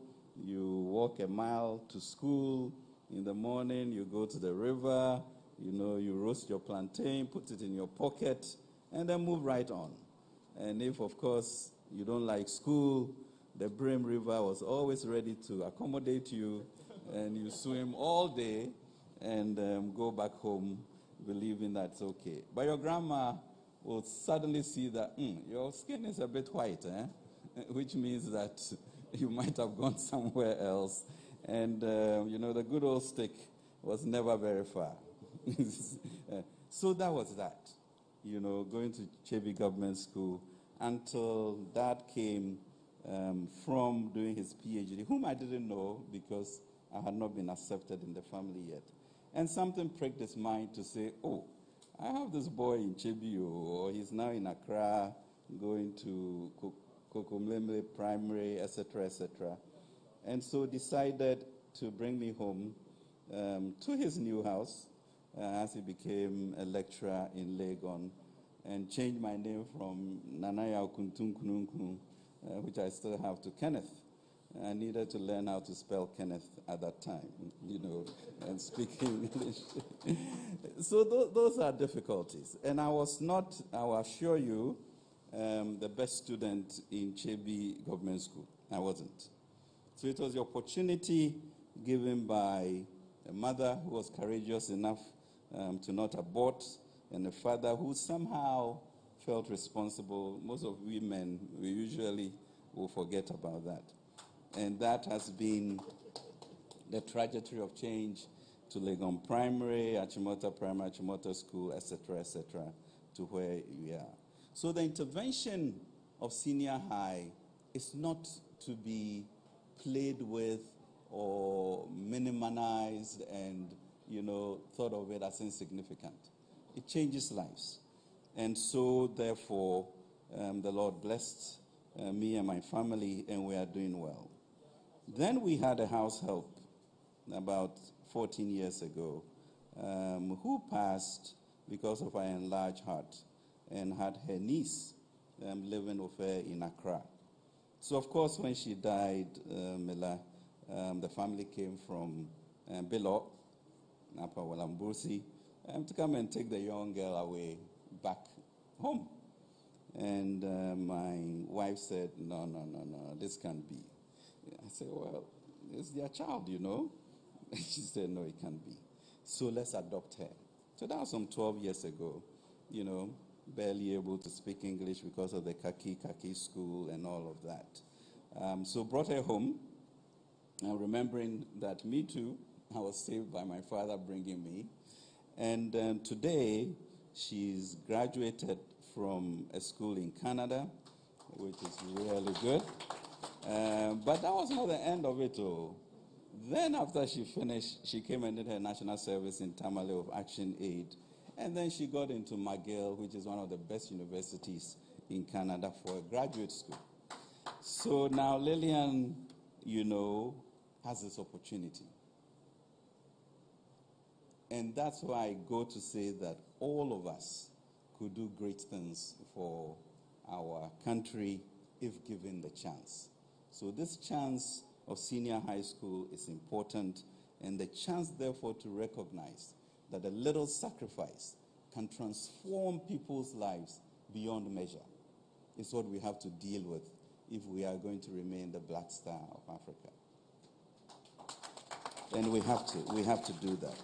So when my senior Minister for Interior mentions that, well, for all its ills, if really you transfer 1 million cedis a year and the state asks you for 15,000, is that too much to address the issues of our debt, our infrastructure, and youth employment? If you make 100,000 cedis of transfers a year and I take 1,500 cedis from you, is that too much to warrant an insurrection? And if I look at Upper West, where we have 11 constituencies, of which we have Nandom, not Jirapa, London, Lambusi, and Tumu. Yeah? Sisalais. And we have, 340,000 people within the age bracket of 15 and 35 with serious issues of unemployment, with 8 of our MPs coming from the NDC. What reason would they have to stop an E-levy which is looking at a 10 billion cedi intervention called U-Start to get at the issue of employment. You hate MPP all you want, but what about your 340,000 youth who need jobs? What is the reason? Where is the republic versus policy? There are some things I have to do. I have to report to you on a regular basis. I need to close in the gaps, of leakages, etc. But it does not mean that we shouldn't move ahead. In a world in which e-commerce is going to be the order of the day, what is the reason for any of these MPs to say, no, whatever argument you have, we won't do it? And then I go and look in their manifesto on page 99, and they have something called uniform fees, which will look at taxing all electronic transfers in their own manifesto. So what are they doing? A, they don't want us to get jobs, or B, they want us to go to the IMF. To what effect? So that really is my story. Are we here as a proud nation, courageous and strong, to take this burden? What did the IMF give you? The last time they did, it was $1 billion in a program, that is, of $300 million a year for 3 years. E-levy, as small as you might think it, will be 1 billion, 7 billion CDs, starting this year if we had started early. So we could pay your district assembly common fund. But they are sitting on it. So really, that is a picture I want you to get. And to determine for yourself that, look, my friend MP, you go and vote for our E-levy. The other issues we can deal with because I'm in your party. But nothing that harms the 340,000 people who mostly do not have jobs. I mean, the indignity of educating your children for you to then give them money for them to subsist and be underemployed. We cannot accept that that is our lot. It cannot be. And that is why, for me, the issue of a crisis of confidence and a crisis of self-actualization becomes the real issue.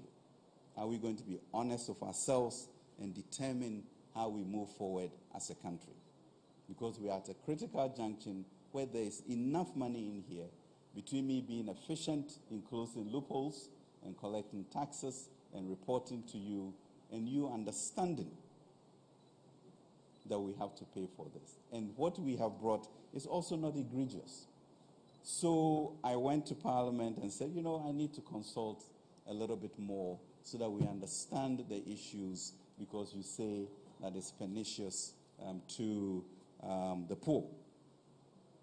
And I asked them, the poor, I have eliminated 100 CDs a day from it, which means that until you transfer 3,000 CDs, 100 CDs a day, you will not get e-levied.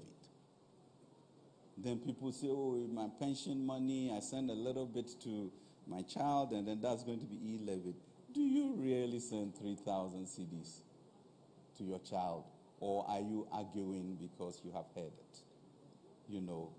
And what is the signaling, to the child? That, well, grandpa sends me money, but the state knows that he does not have enough pension money, so that is exempt. But anyway, there's something called E-levy. So you are also educating this child, and you yourself are shielded from. How do you turn this into a positive conversation for the next generation coming, and for we ourselves?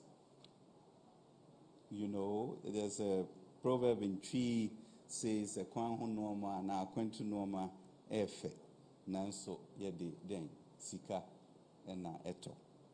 So we go to America and Sweden, and they are taxed 50% of their income. Everybody keeps quiet, and Ghanaians, we pay for it. We come back to our country, and there's all sorts of hullabaloo. But the reason why I'm not saddened by this, and giving me the opportunity, thanks to the Minister of Information, to get around, is then being able to really look at who we are as a people, to have a conversation with all honesty, me listen and also have my own background as what it is growing up in Chebi and being privileged to have this position to serve is what then brings us here as we talk about the E-levy. So it's not an issue of sort of technical, rejection of it, but asking the question that with this level of unemployment, truly, me as a teacher, am I going to teach these children and then they go and they have no jobs? It can't be satisfying. It cannot be satisfying. And that's not the people that we are. So where is the republic and where is politics? Is what I ask. And they should tell you why we should not get these resources to support us, even as we do other things. So that is important. So how do we get that one language? So that we don't go below it and we don't get beaten by Comoros. It's important because it's shameful. And we are arguing about things that will save the future and that will save our children because of different political parties. We cannot continue to do that. Yeah. So there we have it. So that the employment numbers are stunning, or unemployment numbers, because literally you have 56% of our population below the age of 24 and some 11 million people who could be doing work that are not doing work.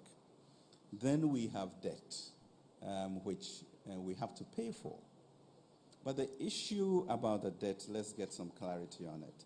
I think we inherited some 123 billion, and now there's a gap of about 215 billion plus 120. So about 380 billion is what we have now. So 215 billion is what we had. But what did we meet? I think we all remember the reason why you gave Nana Akufo-Addo 1 million votes more in 2016 is because things were not good. So that 1 million votes came from NDC and NPP. And let's remember that. Growth was 3.4%. That means we were not going anywhere. Deficits, were 6.5 or 7%. The trade was not good. International reserves were low. The decline of the cedi was known. We had Doomsaw. We had signed some really bad contracts in energy. So that is why we moved. And from there to 2020, it was clear what had been happening. 400,000 more people in senior high. Essentially, Doomsaw was eliminated. Allowances for nurses, allowances for teachers, etc. And the country was moving forward. Nobody would challenge me to say that there was a new lift in our voices, in our steps, whatever we did. Then, of course, we had the intervention of COVID. And even in COVID, I went to a meeting in which, our small minds, me and the Minister of Health, thought, well, maybe some $2 to $10 million and we'll fix this COVID. By the time we got up, President says, Minister of Finance, go and look for $100 million because this is serious. And I'm like, well, that's a very different discussion than 10 million. But his vision, he was very clear somehow about the ominousness of this pandemic that was coming. And therefore, we tackled it with zeal. And we are forgetting that.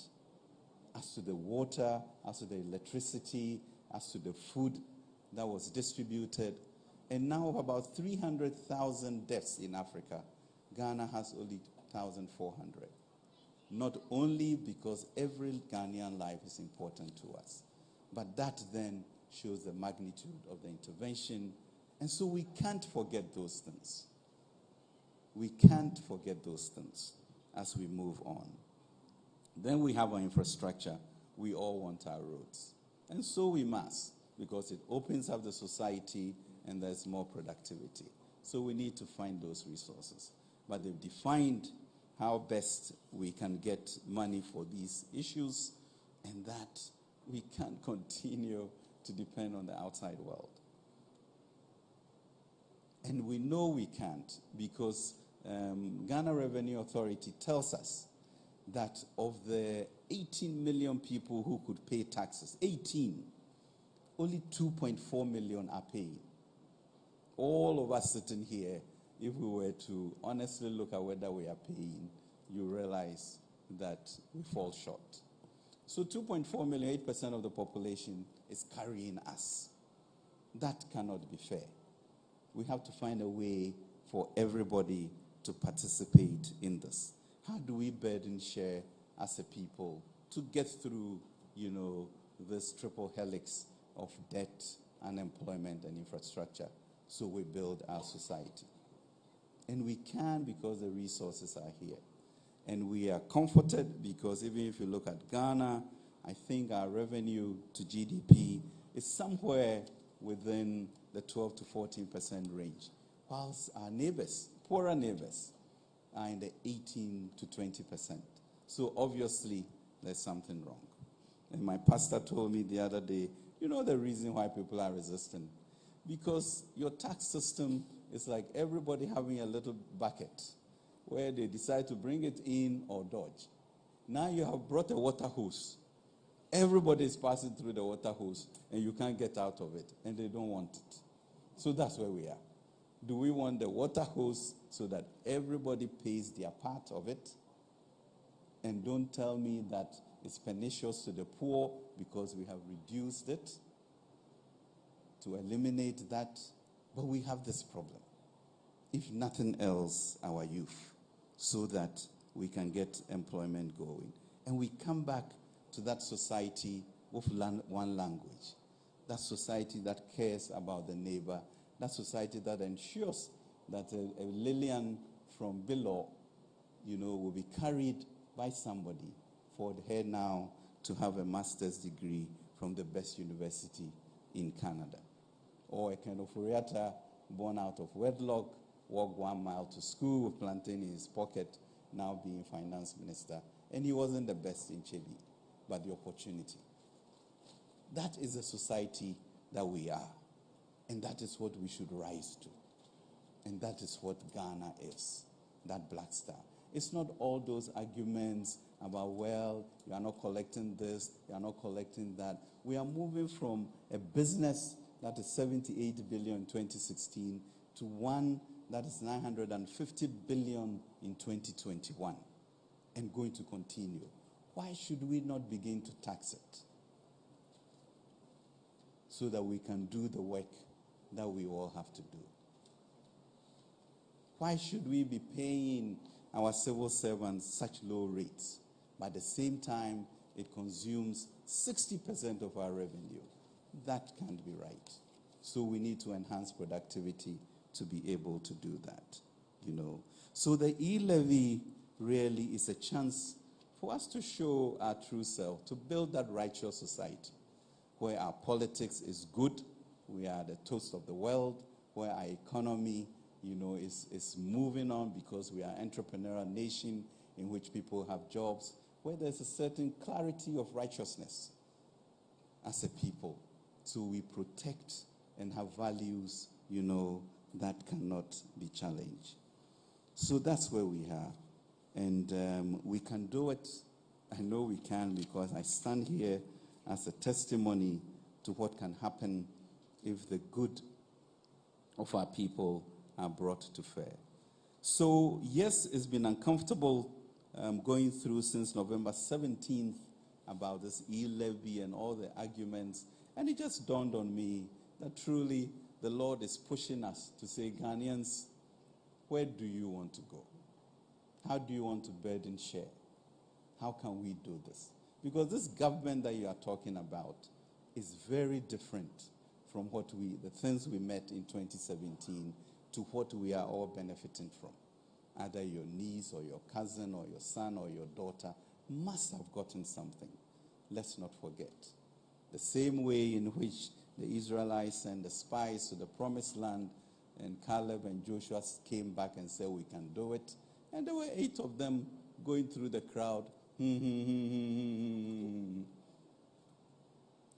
depressing the spirit and energy of our people, thinking that Egypt was good again. We can't afford that. So let us rise up, stay with whichever party we want, but let's have a common language and threshold of where we want to go. So it is on that basis that I encourage you, for us to move on. We've lost too much time, but it's been good conversation. I get to come here, I get to listen, I get to understand. So one of the big chiefs was saying, well, I send money to my grandson and I have to be taxed. And then, I asked a simple question, do you really send 3,000 cedis to this young boy? And then he realizes that, it's not quite true. It's a theoretical argument, So let's break it down. But then we, as a government, the responsibility of reporting to you on a regular basis the usage of these resources, and also going after, the leakages that we have, with some amount of favor to ensure that we get the monies that we deserve. But let us just remember always in the context of the great people that we are, and let us not let anybody, push us to believe that we can't do it, that we have to go outside for it. That is not true. We led Africa's independence. We are going to lead economic emancipation, and we are going to have a people who are righteous. Thank you very much for this.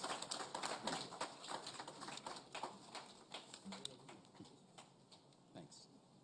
One more time, let's hear it for the Minister responsible for Finance. Minister, thank you. I want to get some quick translations. Sankara, where are you? Where are you, Sankara? You have a microphone there. Can you do a quick translation into Lobe for me in about 2 minutes? Can you do that for me? Very quickly. Can we activate his microphone?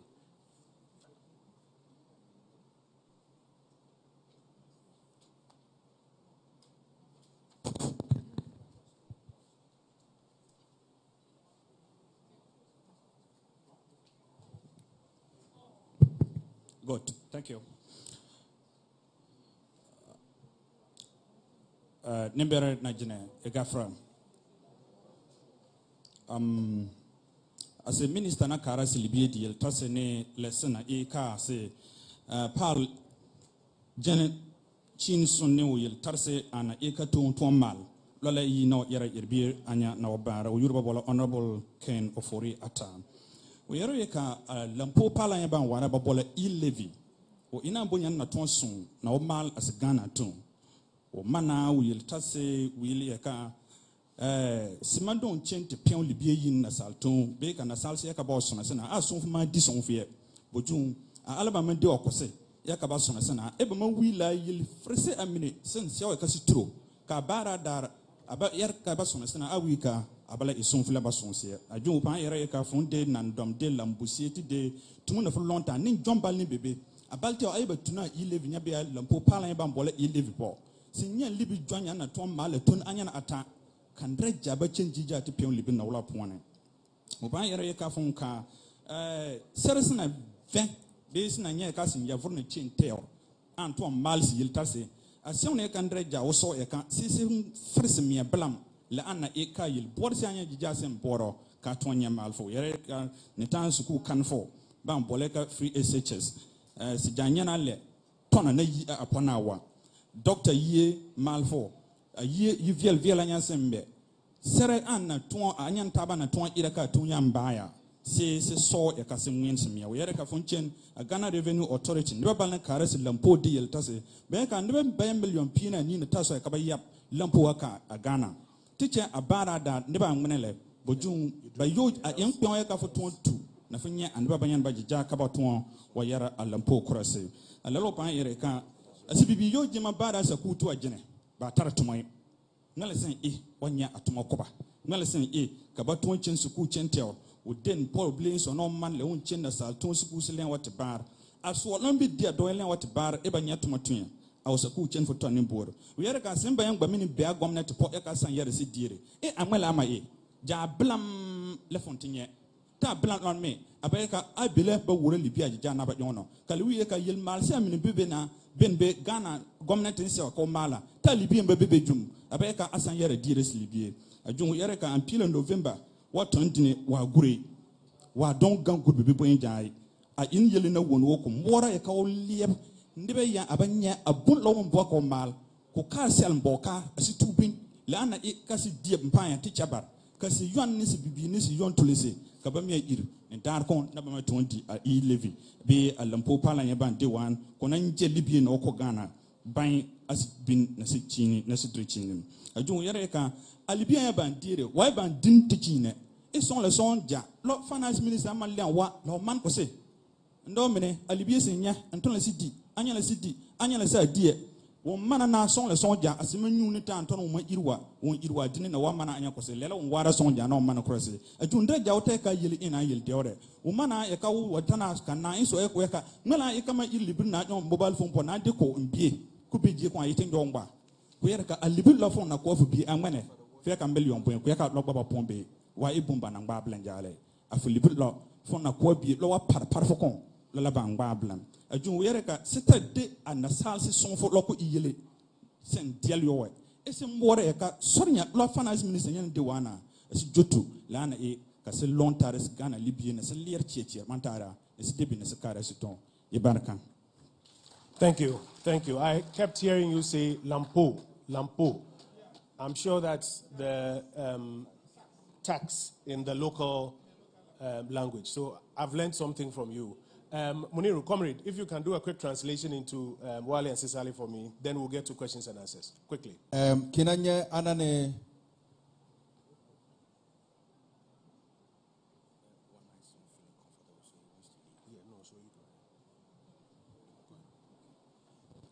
kinanye anane te libi dikara be tili niana mandiere tilibi akara amaha dibu mung ayala kudikene foriata o yalanka kina yodu o mga babu o dogbo ano babu adam mahe ana lamponga bi E-levy nga yala tin yalanga onalaka o ma anteru puo o jahenku i anu puo nga cheto dogo banle o digani nchebi on bablanga school blengine awania ai minister of finance on panado mga amahe atiye ana lamponga ana E-levy nga yala tarhe o yalanka ana lamponga nokpian nga jatang marakuye nokpian ne ana nokpian ana ven kariso to mehe karete mehe naba karata enba anele yusuha bi kare enba na dipyo ayi asuha kuya yalan ana bonton wo ven kana yale nga kan ma bai umpana yalaka karata de politics ka di binnimu toron kace i yiri babu badde ka abai kabla kumbanton ven ka yiri babu ko ga nimu tore ka kunan ka tontono ba anin ticha he ka wasan yar yalabatar nimbiri ka amma man jati ye von anwulika tabatona laham libye temehen annabin tat dibu karidi ataya temehe son kana venka ana yale nga ka ambaman achene son umpana do ngata mahe aga nkroma andangu kublan awadie temehe ayi engban pianisen 1957 awulika Ghana tiyanba na bantu ndiunu ayiti yidiarba kacha yiri babul yo hemblan awana jine oyelaka kina anye kati yiri nga wo pili barang cha jagpero mbalong anche wo peto wa bahe ka yiri babu alio gapuri au yiri babu nga alio gapuri ka Ghana yonane kinanga alonga odogo he bamen ompana yala ticha te cathedral church ka kinanye ka man suman karwan puho ngana so hangmane ka ol kati forforu na ga ni mutore olega kinanga Mali aga Guinea aga Burkina Faso Niger anen Chad ka jaye tenhina wulka bro ya terhi bi ana yenga ka jati ye blane ba ngonso ya tarhe ambama agare ni mutore tun yala ka libyen na die ka ye libyen an wulka awo 7 billion bana man tuanga die ka na libyen na ba man tuan yutona akutija ka tenne jama yalanka baman kabana wati hilibiri halaka 1 million la million bunye ka ta baman die E-levy onka ayi ka baman dire lempo seki tilibi atata million pista 30 million sene kabana bantuang I ana libringa ayi ana libringa enga kabla nane kina matuan ti libir ata million pista kabakung I libiri ayi ana libringa enga on para yala kase karaja salanta ka ven ka ana lemponga yalehe ko e yala amulika ona gaya ni motora kabasagudi ko e bon ana bantuan ven ka yiri babo ko oga ni motora timunu bangaku. Thank you. Thank you. So this was Cicely that you did? Yeah. You did Wale first. I'll let you do the Cicely for me. But we are getting ready to take questions now. It is my understanding that some of our revered chiefs want to make some early comments. And so may I ask the team to bring the microphone closer to where our revered chiefs are. My understanding is that some of them will want to make some early comments. So please get close to them, and when they signal you, you let me know, and then we come to them. I just want to highlight some very important statistics that Minister of Finance put out. So Sankara and Muniru, you help me to amplify these statistics. Minister has just explained that the data shows that there are 340,000 young people in the Upper West region between the ages of 15 upwards. 15 and 35. 340,000. Many of whom are unemployed. And that revenue measures like the ones we are discussing will help him provide a stimulus so that they can also get onto the economic path. Do we want to oppose a measure that helps to provide jobs for 340,000 young people in the Upper West region, the U-Start program? Is that what we want to do? And that is something that he's tickling our conscience with, and we should be discussing as we go along. The second thing Minister has drawn our attention to is that there are only 2.4 million Ghanaians out of 15 million taxable Ghanaians. Think about it. Only 2.4 million out of 15 million taxable who are paying direct taxes. Can those 2.4 continue to carry the whole population? That is also not possible, and that's why it's important to broaden the tax base. It's time for questions. Do I have any indication where we are starting from? Yes. Do I have any indication? So while we wait to get the indication, Muniru, please just do the quick translation into the Cicely for me while we wait to get the indication. Mr. Obiaje, please draw closer. So mbena inibene la minister haben la morwie la nar le morwie dunuvia o hakole o bolviara amole la E-levy hala kabuli inibene E-levy ha hakako o wa kong hasu le ni la janla tutu kano lama ania renaje aviu iresi a amomo re enete wulukan E-levy haba akuko usini bene la totonna goma totonna la tichaba rubetuno vie buweri betuno vie ma habu were o mole ane la wule kikies morbi ayoyoka asuwole dikaka abre paper nwoko enete la teachers wotung ko ba totuno wotung rube motuno wori paba wo wule ka amodi abamora de ania wo hono ruweri osi enibene E-levy ha obnaka ne enireti morbi an million kwala basala lemporo ha ede ayi osi seri tia etia morbi kwepi morbi he mobile money la a le million kwala a momo 30 million kabese wole lese morbi ale morbi hala ra era erisete morbi na ma ama lompo lisi morbi la o musopa amobili ni bene free senior high school kora arba mu school pe eni seri mu senior high school isemo pe e bukuntum rumorbi ha ofien wasu paper dangala awole leni re free senior high school imu school pe roma sopa bo wole yoku dile ayo bukuba atun teacher ba are tutonna re karmovia roma sopa osi ne bene ndiko Upper West region ne ayuka ha tutuma kana ne amase ha yuka tutuma kana na wer government wula a ropo tutuma seri kiesra ha wole kiesa van kiesra ha toki bo wole juta awole pania tutuma la kun ha ba youth start ona hampolirima suomi atutun tutume raba ko pela ba youth start ini bene rumori hatana wosole jo atun tutonna ko emanu suomo wole jumori be hata apela osini bene Ghana wufiala ani ne fi ari vanon reni jo reni pila wufia hedangala van famba ba tun lampo amara ni aba ni bolia ari vanas vana ni hatun lampo tax ra ko lampo ha ra esi awo bon eneti va jarbo suru omi nanar nyawu ha Ghana la ima wolo tutun kon reni aja to tutuma ko ina ja pimori apanar rima wolo tun lampo ve o ha bolanka hedangala ne Thank you very much. So please just raise your hand wherever you are, and if you are interested in asking a question or making a contribution, we'll send the microphone to you. Muniru, you stay with me. You do the interpretations for me. Quick, I see a hand up here. We'll take a first batch. There's one here. There's another gentleman at the back there. Are there others in the auditorium? And then there are some more. So 1, 2, 3, 4, 5. Seniors at the table, I'll come back to you later. I want to hear from the general public first. Yes, sir. Thank you very much. I think we have heard enough about the E-levy this afternoon, and we couldn't have heard more. Listening from the speakers, particularly the Minister for Information, said there were some perceptions about the E-levy, one of which was double taxation. I think that is a very genuine concern people have risen, and we need to know, how do we explain the issue of double taxation to somebody who needs to know? Secondly, the Minister for Finance and Economic Planning also was emphatic on the need for all of us to speak with one language. But I think that's what the minority group in Parliament are emphasizing. They said they have not been called to a dialogue properly on the issue. And I want to take this opportunity to suggest that when we get back to Accra, kindly bring the minority group in Parliament to a dialogue so that we will all be on the same page. Thank you very much. Thank you very, very much. There was another hand at the back. There's a gentleman there. Yes.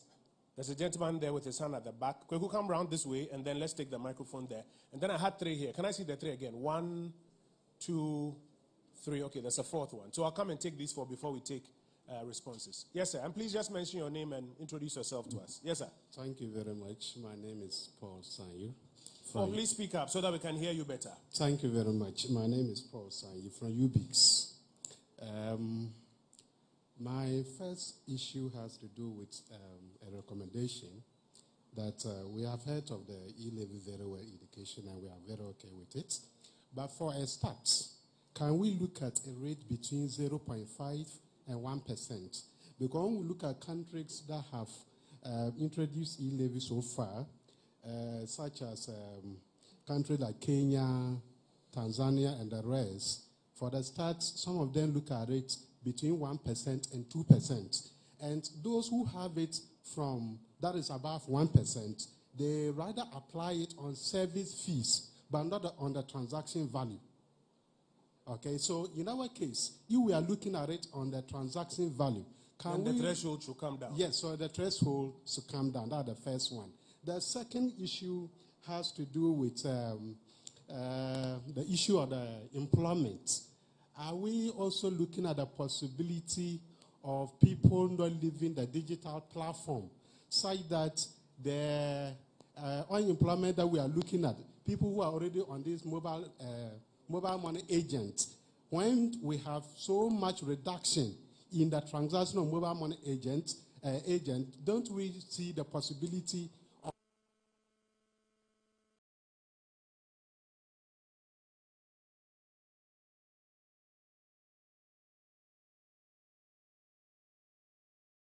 Let's come this way. There were about 4 hands that were here, 2 just by the cameras, then 2 to my side here. Yes. So let's start with the gentleman in the red cap.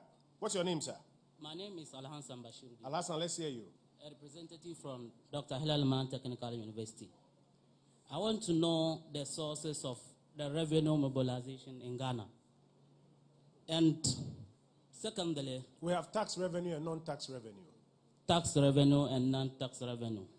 Yes, because I want to know, since 93 up to now, when Interior Minister was saying that there is no, lack of employment is in Ghana here, and we all know of that. And there were people employed. What was the sources of that tax revenue that we were used to employ them? Thank you very much. That one, how have we paid for the people we have employed so far? That essentially is your question. And if I get you, what you are saying is that we should use the same way to employ some more people. Alhassan, I'm trying to see if I understand your question. How have we paid for those we've employed so far? And if it's possible, we should use the same way to employ some more people.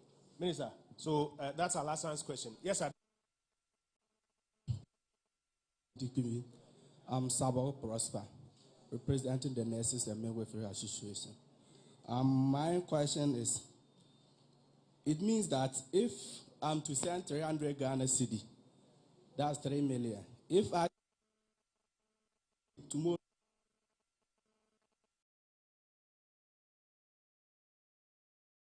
Thank you.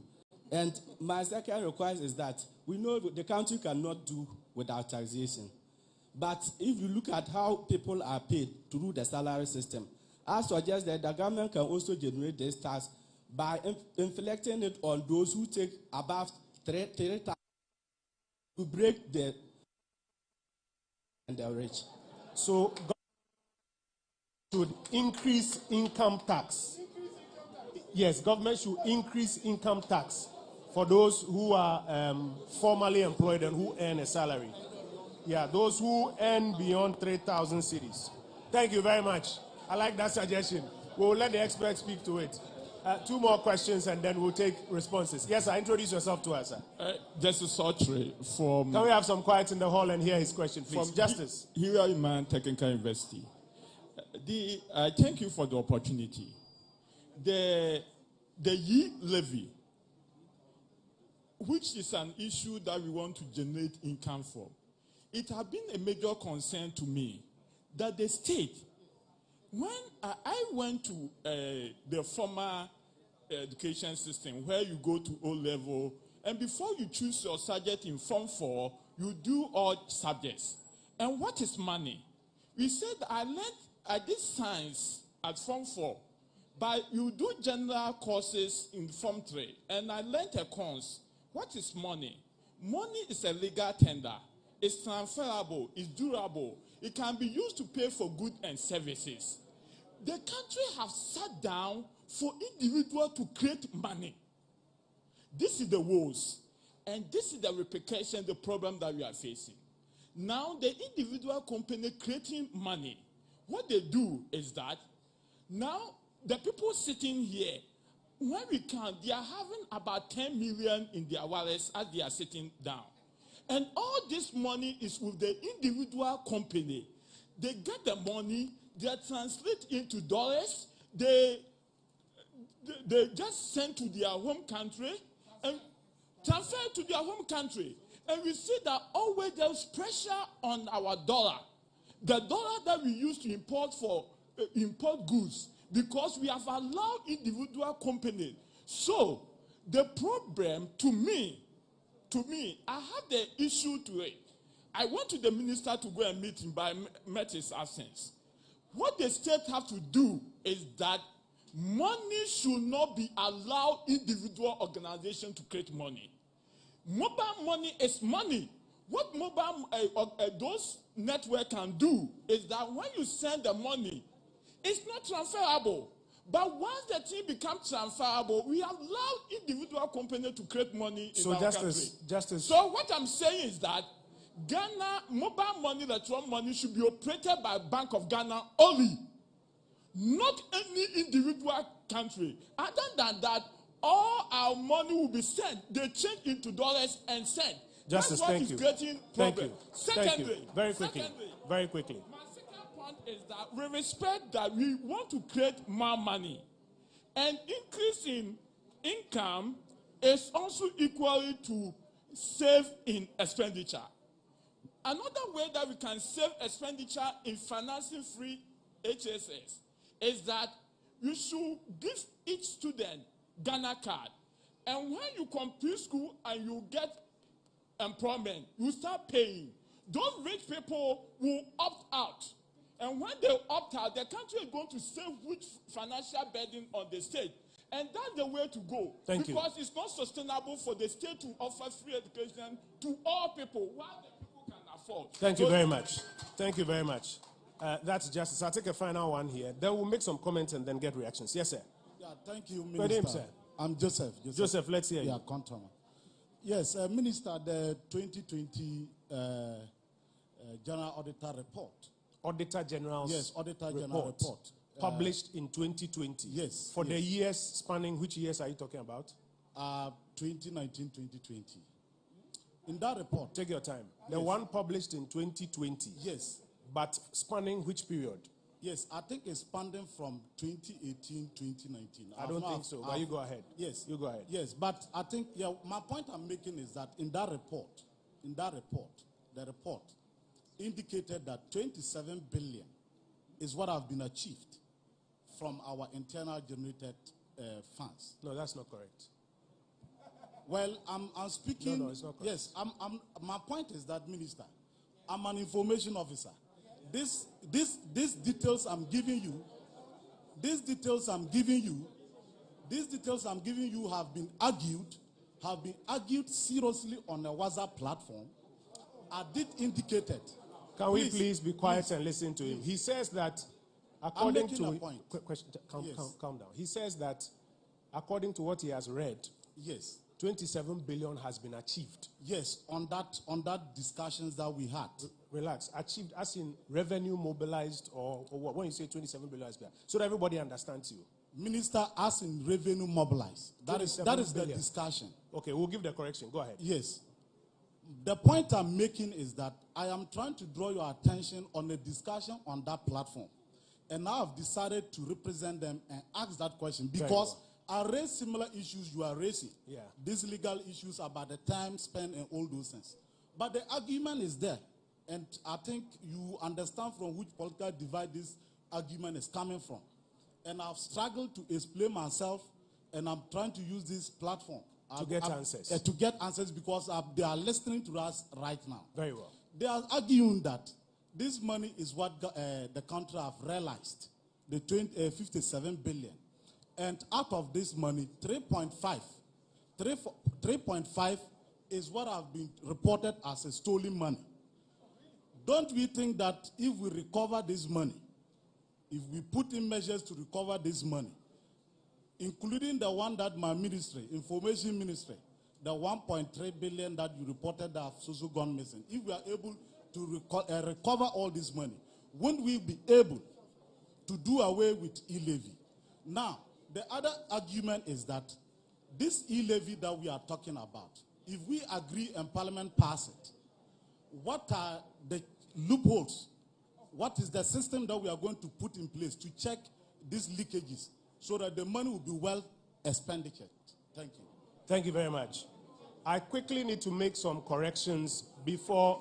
Can we have some order? The purpose of a town hall meeting is to allow everybody to bring this issue to the table so that it can be addressed. So even if you don't agree with him, you take your time. I quickly need to respond to some issues before I invite the ministers to respond. There was a first suggestion that our colleagues in the minority say that they have not been called to a dialogue. That was one of the very first comments that came in. And your recommendation is that then when we go back, we should involve them in a dialogue. I want to say categorically to you that that is not true. It is not true. The government team has met not less than 5 times with the minority team in an effort to bring greater understanding and possibly even come to a certain common position on this revenue measure. I have had the privilege of being part of even one of those meetings. The finance minister has been in almost all of those meetings. Senior Derry has been in some of those meetings. They can speak to it. In fact, let me give you a clue. You recall that the minority leader publicly announced that after engagement with the Minister for Finance and the Minister of State, he is of the view that 1% is appreciable. You recall that? And then later, the political party, the NDC, issued a statement that no, that's his personal opinion, and that the party does not agree with it. Inherent in that is an example of engagement to the extent that he understood that at least even 1% was good. So if anybody tells you that we have not had dialogue, it is totally untrue.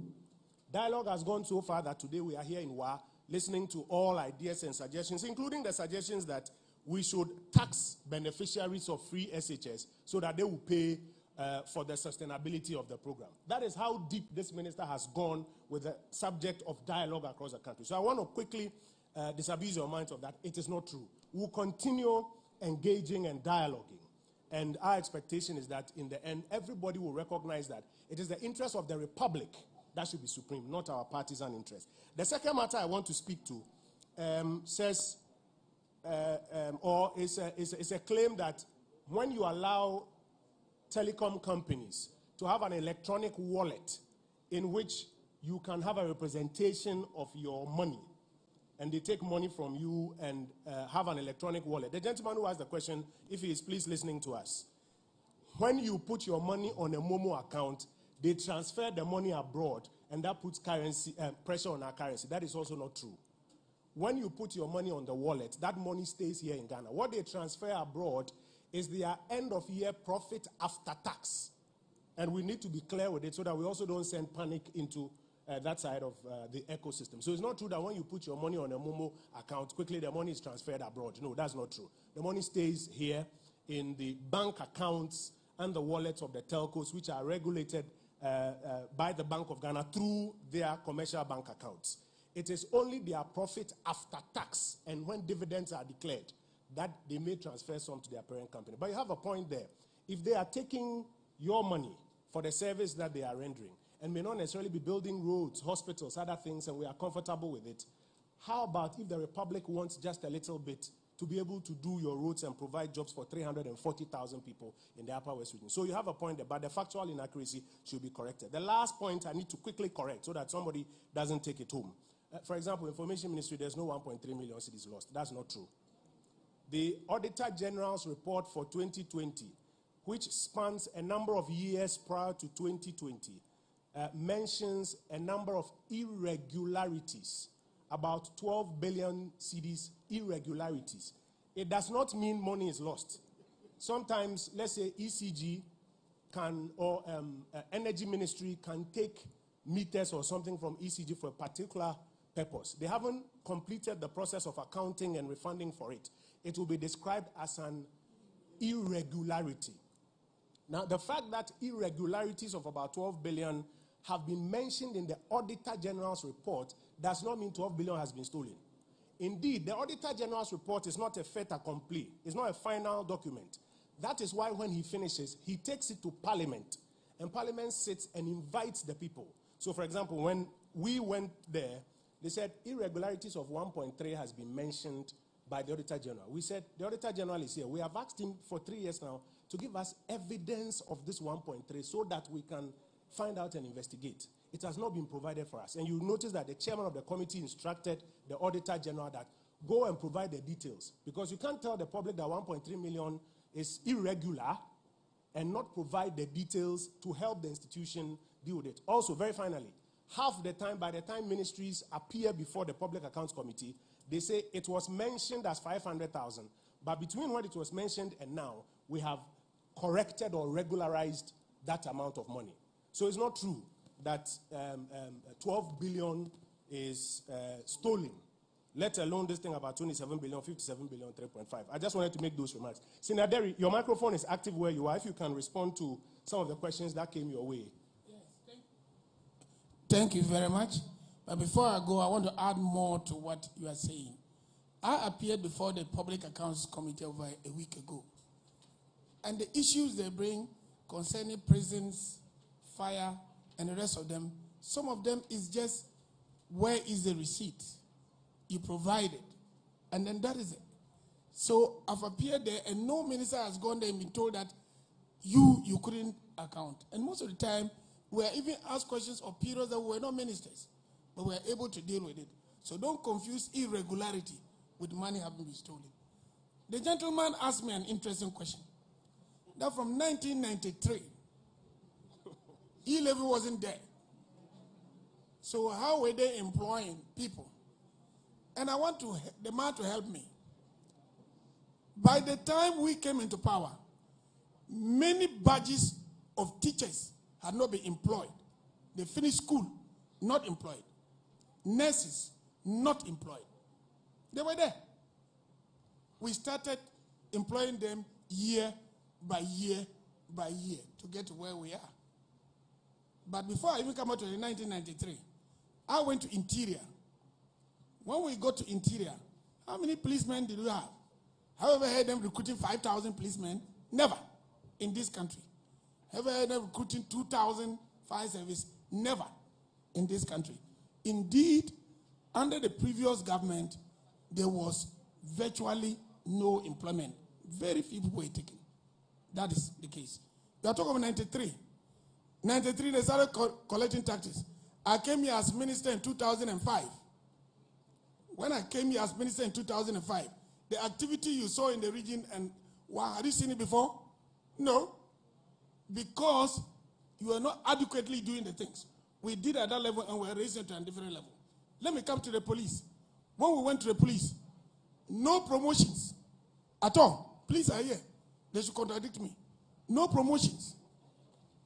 No promotions at all. They will go, when this number of people are to be promoted, calculate, it's too much. Ask them. President said, no police or any security man promotion should be delayed. And I'm telling you that it's across board. We are promoting them like that. Your police commander came here, has been promoted twice. ACP, DCOP, right now. So there's a difference in the system that we are running now. When I became Minister for Interior, let me tell you what the conditions were. The first meeting I was called to, there were some Lebanese and Ghanaians. What were they there for? Women were carrying children. Their relatives had died in the course of duty. There was no provision for them. These people had come to give 5,000, 2,000, whatever thousand. From that meeting, I went to my president and reported. As I speak to you, by the time the disaster at Kwabenya took place, we had made the conditions to change. There was 185,000 lump sum payment, one, for the people who die in service. So what are you talking about? What quality of life did you have from 1993? Is that what you want? And the demands of Ghanaians are different from the demands of other African countries. You are talking of Kenya and the rest of them. When we go, the last time we met the ambassadors, the Kenyan came to me to ask me, how are we able to run the system the way we are running? So please, it is not a case that there were some employment. Yes, there was. How many people were employed? And now, how many people are? And 93, how many universities were in Ghana? When I was going to school, there were just 3 universities. University of Ghana, Tech, Cape Coast. Do you know how many universities are in Ghana today? And the number of graduates that are passing out each year? Please, the challenges are there. And this government has done a lot to try and deal with it. So let's try to be objective in the way that we analyze this matter. Thank you very much, Minister. Minister for Finance, please take note of the policy question. Will this not kill digitization and lead to a further loss of jobs? Mr. Nua is from the Finance Ministry. He's here with us. I want you to take the question on, does this not amount to double taxation? Does this not amount to double taxation? So if you are ready, I'll come to you shortly for that particular question. And Minister, there's another policy question. Will you want to consider taxing the beneficiaries of free SHS in the future so that they contribute to future funding of free senior high school? Say again? Okay. Okay, I understood your question to mean that you must have a register of those who are benefiting today so that in future, then they pay for it. Is that not what you're saying? Yes. Minister. Understood. Minister, so I'm sure you've got the question. We're going to, no, should we come to you? Okay, so give an answer for us, quickly. Quick. Right, so does E-levy amount to double taxation? The answer is no. The E-levy, like any other tax, has a life of its own. We have income tax, we pay income taxes. When we receive our income, we pay tax on it. That's income tax. When we are buying something, we pay VAT on it from the same money we've paid income tax on. If we are consuming communication services, we pay communication service tax from the same money we have paid income tax on. So E-levy is a tax on its own, just like all these other taxes, and does not amount to double taxation. Thank you. Thank you very much. Minister, 3 policy questions. Would you want to consider, or what do you say to the argument that the threshold should be brought down further, maybe 0.5 to 1%, because it's on the transaction volume? There's a policy question about whether you want to register the beneficiaries of free SHS so that in the future, when they have passed out and gotten jobs, they contribute to a fund to sustain the free senior high school program. and then the question of whether or not this will not kill digitization. I'll come around for the second batch of questions after this. Minister. Okay. Yes, it's on. Thank you very much indeed, and really thanks for the questions because it helps us, come back to what we have to do as a society to be able to build this environment that we want that is unique.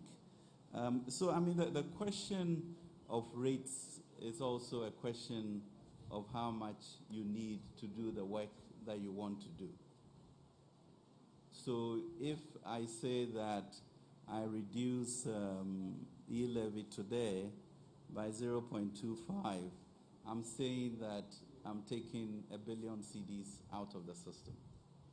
So it is not, an issue of just sort of pulling numbers out of the hat, but saying what is it that you need to be able to sustain certain objectives of that. So yes, it could be any number depending on the magnitude of the problem that you are trying to solve. And we pegged it at 1.75 at that stage. But that's our prerogative to be able to do the analysis and see what the need is. Nobody wants to pay taxes, so I'm sure 0 will be the option that you may choose or something of that nature. But that's okay. And then the issue of comparing it with Kenya, etc., it's all valid, as comparables. And then you look at your own situation and then what the demands are, and then you go on. For example, there's no country in the world that has a boarding school system in which the country pays and the country feeds everybody. In the world, though. But I'm sure you wouldn't want us to take that away. So what does that mean? So those then become the reality of the quantum that we bring to bear about that. So that's one. The issue of senior high school is really a very philosophical decision. Because on the one level, you can say, well, the parents can afford to do that, and so they should. So is it that men can born anywhere and leave their children wherever they want and not. So the issue that you have is the rights of that child. Do you get what I mean? Does the child have a right to go to school whether the father or mother is rich or poor or crazy or not? That really is your first protection as a righteous society. You are concerned about that child. Then the issue of whether you can later legislate to insist that not paying for your child to go to school is a criminal or civil offense or something, that's different. But protecting that child so that it becomes like me or becomes like Lillian from Bill, etc., is what the society's goal should be. So that becomes a challenge. Is it the rights of the child that you want, or is it because the father or mother happens to be rich and doesn't want to look after? Then we come up with a different scheme of all of us understanding that we should punish that family. Then that's a different issue. So that's what we have. And the president feels that the right of the child to have education is paramount. So those are the conversations. And when we have those conversations, society may move to then tell Parliament that should be. So that's all. So we've started, and the conversations are good, and it's a very good question, or the moral suasion, for us to be responsible parents. That's where we are at. Digitization and leading to further loss of jobs? Yeah, digitization, I think it was the issue about, can you imagine when Nkrumah and co. had to make a decision on going independent? everything was like, hey, can you run your country, etc., etc., etc. So there was one quotation from Roosevelt in his first address, inaugural address, that, you know, the only thing we have to fear is fear itself. You know, so when you look at the world of an expanding e-commerce and the world in which time is very precious, soon you're not going to have somebody say, oh, Charlie, I'll go to the trotro station and send the money through somebody anymore. Because you can't afford the time. Your life has changed. So should we take the risk and move?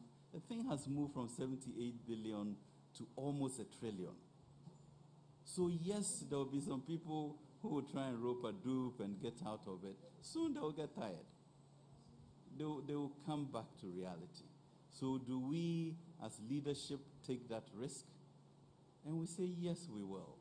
You know, because you are moving into a cashless society, irrespective, because of the nature of how quickly things are moving. So there will be some risk that we have to take. But we believe it's a worthwhile risk. Digitization, you can't stop it. It's right in your doorstep, it's everywhere, and it's going. So could we, but you can also be very intentional. You know, we can say by the end of the year, you know, I'm withdrawing all 200 CD, 100 CD, and 50 CD notes. What does that mean? The coins, are you going to be carrying coins around? You won't. You know, so there are administrative measures that can be taken, and you can move towards more digitalization, because that's the only way to buy goods and services. And suddenly, you have a society that really does not even want to carry cash. Not because of E-levy, but because carrying cash is expensive and it's inconvenient. And that is where we have to go.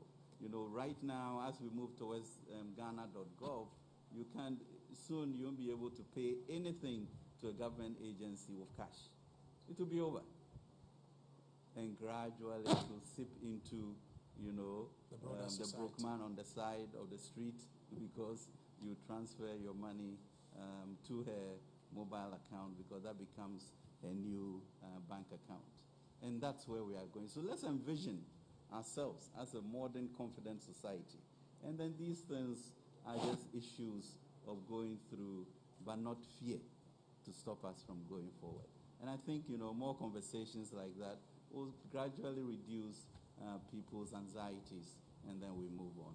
So thank you very much for that question. I'm sure it's on a lot of people's hearts. Minister, thank you. I want to go for the last but one round of questions. The head of audit at finance is here. Is he here? Yes. Please send the microphone to him. I want a quick comment on some of the measures in there to ensure there's accountability and a deepened protection of the public purse. And at the same time, we'll get ready for some more questions. So there's a gentleman at the back there. Please give me a wave. Yes, there's a lady. Good. There's a first lady here. Let me be biased towards the ladies. Ms. Obieji, let's take the microphone there. Yes, audit, sir. Audit, please speak. So let's start with the lady at the back. Thank you very much, Honorable Information Minister. Just to provide a bit of information on the Auditor General's report, I concur fully with the point you have made and that of the Honorable Interior Minister about the nature of the losses usually reported in the Auditor General's report. You would realize that a large percentage of that is as a result of administrative lapses, i.e., if the auditor comes to your office and you are supposed to file a certain file somewhere, and then for some reason you filed it at another place, and during the audit you are unable to submit it to him, he writes his report and says that that is an irregularity and puts a certain amount to it.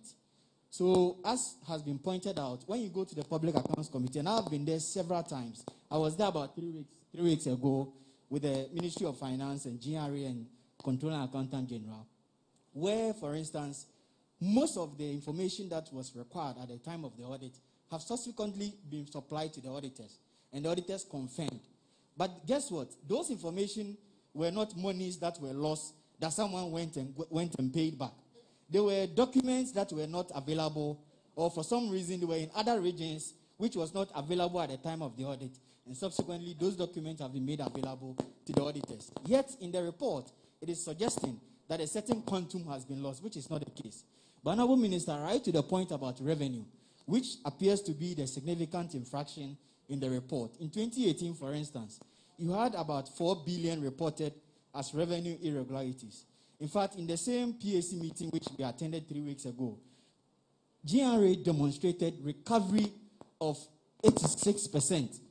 86% of that amount has been recovered. And guess what, Honorable Minister? You have a chunk of that amount based on administrative irregularities because tax are estimated. So when you go and the taxpayer is able to object to that tax based on law, it is subject to litigation, and in some cases, it is reversed. When that happens, it is not a loss of money. But Honorable Minister, just permit me to highlight a few things that the government or the Ministry of Finance has put in place to provide accountability and ensure that public funds are put to good use. Let me start by saying that the first measure is automation of procurement. Every expenditure in the public sector starts with procurement. So what the Ministry of Finance, working with the public procurement entity, has done is to automate the process of procurement. So all from in the few months to come, all public institutions have to undertake procurement using the electronic procurement platform. What has been done there? It has been linked to the GIFMIS, which is the Ghana Financial Management Information System, which we upload the approved budget from Parliament on. So what is going to happen now is, if you don't have money allotted to you by the Ministry of Finance, you can't undertake any procurement. So right from the get-go, what the Ministry of Finance is trying to do is to prevent the loss of money. Secondly, what has been done is to ensure and insist that there is always value for money for all single-source procurement.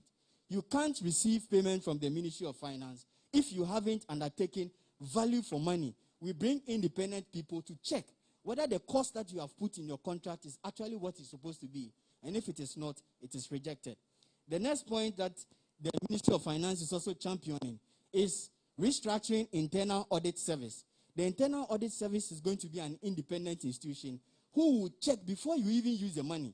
They will check to ensure that you are using the money properly in accordance to law. So in summary, in finalizing this, Honorable Minister, what the Ministry of Finance is doing is to make it difficult to make the wrong use of money. And also, if you, for some reason, end up using the money wrongly, it will be shameful and expensive to account for it. Thank you very much. Thank you. So you can be assured that money that goes into this pot will be well protected. Additionally, in the bill that the minister has submitted to Parliament on electronic transactions levy, there are accountability mechanisms where he will account to Parliament at a certain regularity on the utilization of those funds. Madam, you are First Lady. We want to hear you.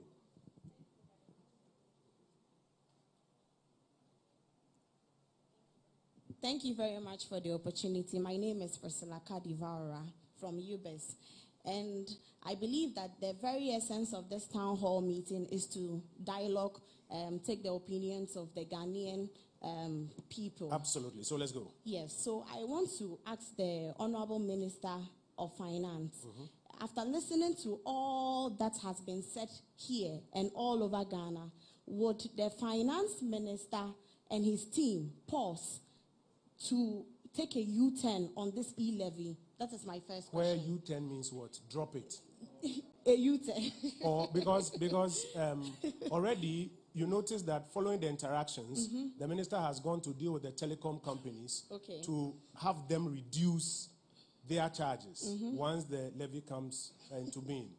Additionally, the minister, going around all of this, if you've heard, going back to Parliament, the threshold of 1.75, he's put a proposal on the table there. Okay. So a lot of the things that have been mentioned have been factored in. Is there a specific that you want to ask about? Because when you say U-turn, it's a bit broad.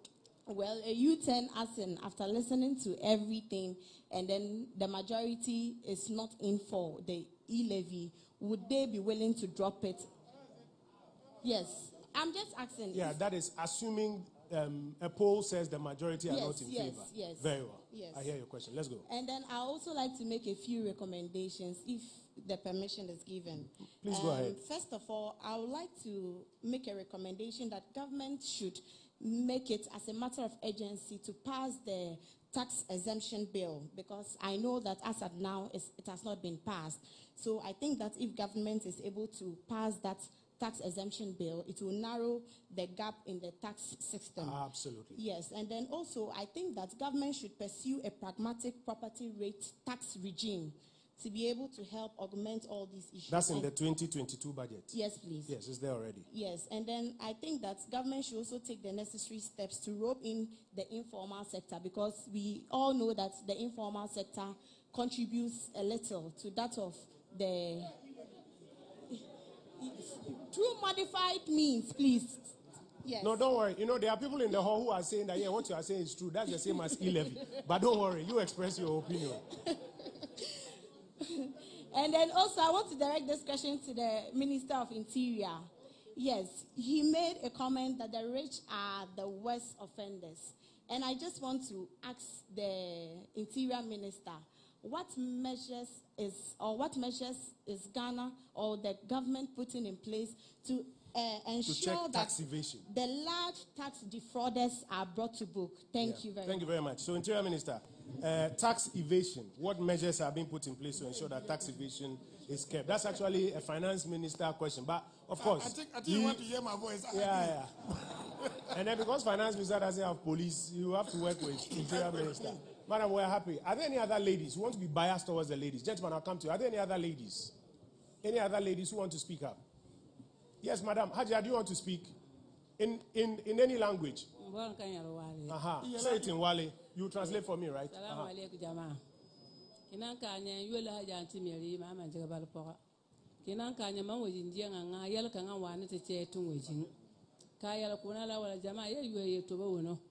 Tungwe jinchanga tidajini bekulema yonkong akwanu mberanga anti isaju nga wanga akutidijina minisa anti MC anu ta DMC hinija kinan kanye yalka nga tunwono te da poba to baba ngoni mbiri ya banyanka tugunde be nga jinchanga te da poba nga te jaje jaba ga sku ajun karunu won yalja o ma etin da biya to tunwon ko yan wane yalka nga kinan wadi libiri en e mobile man ko ma o chale Temina kuna wa temina jima danga tabata bonja wal poba man tara bonja 50 sidu man tara adete de kombe ta kwa adokwa ajora kuto da chena nan kwato nyoko fa ondi infonju ku iku dana aleti ye ko nyoko mayan akuntel ni mbiliwa kabila bana adete da biya tuno ya anje ne ke nan ba wel hayere ni mbili kuti kada da jini benga banki nan kanya waja tinjinga waja tafatan unyola da ni aja imang bagara da bonni na tinya kiti jaw jahade bonni na dini bon labala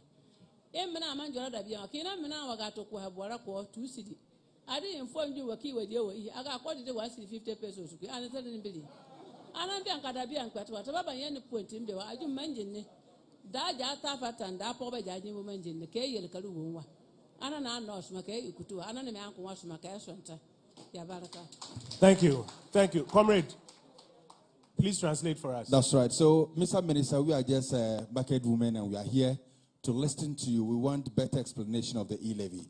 Assuming that you, at the end of the day, your total sales is 50 Ghana cedis. 50. Yes, 50. Then you've transacted with somebody, you went in for tomatoes. You want to give that money back on mobile money and you have to be taxed. And again, at the end of the day, your total sales is 2 Ghana cedis. You save it on your mobile money wallet. You go to withdraw it, and they have to give you 1 Ghana cedi, 50 pesos. So we are here to get better understanding of the E-levy. No, thank you. It's a very important question. Let's give a big round of applause. Because this is a kind of misinformation that is going on out there. And Minister and Noah will have an opportunity to respond. I want to take 2 more. Is there any other lady, before I come to the gentleman here? Any other lady? Yeah. Any other lady, before I go to the gentleman? This one is affirmative action, so... Okay. Let's hear the gentleman. Okay. Yes, sir. Minister, thank you very much for giving me the opportunity. My name is Amo Abasan, the presiding member for Lambuse District. I want to find out this levy that you people are bringing to put on Ghanaians. Is there any... This levy that you people are bringing to put on Ghanaians. I am saying this because it is an MPP policy and Ghanaians will all benefit. So no, sorry. but I think we can refine the language. This proposed revenue measure. Okay, thank you for correcting me. Take your time. Thank you for Take correcting your time. me. Take your time. I'm coming. Take your time. This proposed revenue measure that we are all talking about bringing in place so that we all benefit from. You have some questions about it. This proposed levy that we are bringing on board to ensure that every Ghanaian yeah, go ahead. drive the optimum benefit. I want to know whether there is a time period for this levy to be collected and stopped, or it has come to live with us like coronavirus. Thank you. So does it have a sunset clause? Minister, does it have a sunset clause? We will come, Francis. So let me take, I see some hands at the back there. Okay. Minister, I understand that there are people watching in the overflow on the other side.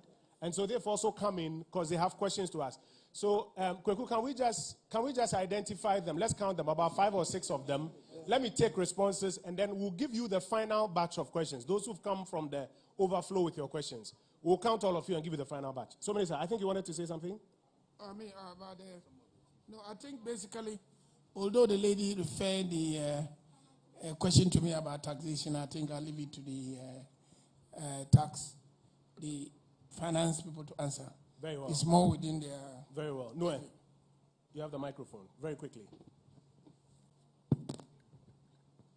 Right, thank you, Minister. The question was, what is being done to bring defaulters to book in terms of those who are defaulting, whether rich or poor, it cuts across. Now, there's what we call high net worth taxation, where a unit has been set up in the GRA to look at all those who have incomes above a certain level, which is quite high, and are not paying taxes, to ensure that these people pay taxes. The other thing that's being done is the GRA has also set up a prosecutions unit to take to court those who have been evading taxes. Previously, UMOF could just collect the tax owed and a penalty from you. Now, the idea is to prosecute them.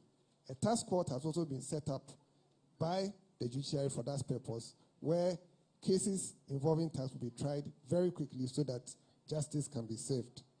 So these are just a few of the things. There's another one, and this one is for the very rich people who are keeping their money out of the country.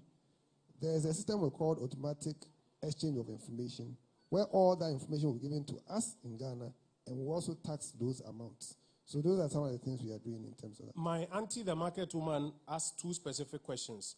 Is it true that if I have a balance on my Momo wallet, that balance itself will be taxed? Because she's saying that if I am saving 2 cedis on my Momo wallet, she has heard that you would tax that balance on the wallet. That's one. The other question is, if she withdraws her money from her Momo wallet, would it be taxed? Those are 2 specific questions. If she does a withdrawal, not a transfer, will it be taxed? And then finally, 50 cedis, if she transfers 50 cedis. There were 3 questions I got from. So first one, deductions on the balance on the wallet. Second one, levy on withdrawals. And third one, does it affect 50 cedis transfer? Okay. Come in, please get ready to translate. So let's start with the balance on your wallet. If you have money in your wallet, it's not taxable. I'll also add that if you have money in your wallet and you have another wallet and you transfer money to that wallet, it is not taxable. Because it's just like taking it from your left pocket and putting it in your right pocket. It's still your money. So there's no levy on that one. The next one, if you withdraw money, it is not taxable. The tax is on a transfer. It's only when you make a transfer to another person that there's a tax on it. Then the last one is, if I transfer 50 cedis, no, there's no levy on 50 cedis. If you transfer 50 cedis, there's no levy. If you transfer more than 100 cedis a day, then you pay levy on the amount that is above 100 cedis. So if you transfer 50 cedis in the morning to anybody, there's no levy. If you transfer another 25 cedis, 75 cedis, no levy. If you transfer another 25 cedis, 100 cedis, no levy. If you transfer another 25 cedis, that's now 125 cedis, Then you pay the levy on the 25 cedis that is extra. So 50 cedis, no. 100 cedis, no. Per each day. Per each day. If you do 100 today, there's no levy. No, before you hand over. Yeah, before you hand over, I want to make this point. This is a market woman. So we need to let her understand that if she's a registered taxpayer and she's even transferring money to another businesswoman in Kumasi who is registered, she pays nothing. It's important you make that point. Yeah. You've made it for us, Minister. Munir, so please do a translation so, for us. Haja Antimeri yala on yala ka kinan delivery de emi mobile money ne inter pampanan kinan di bimbe kaba kundiagi lampo.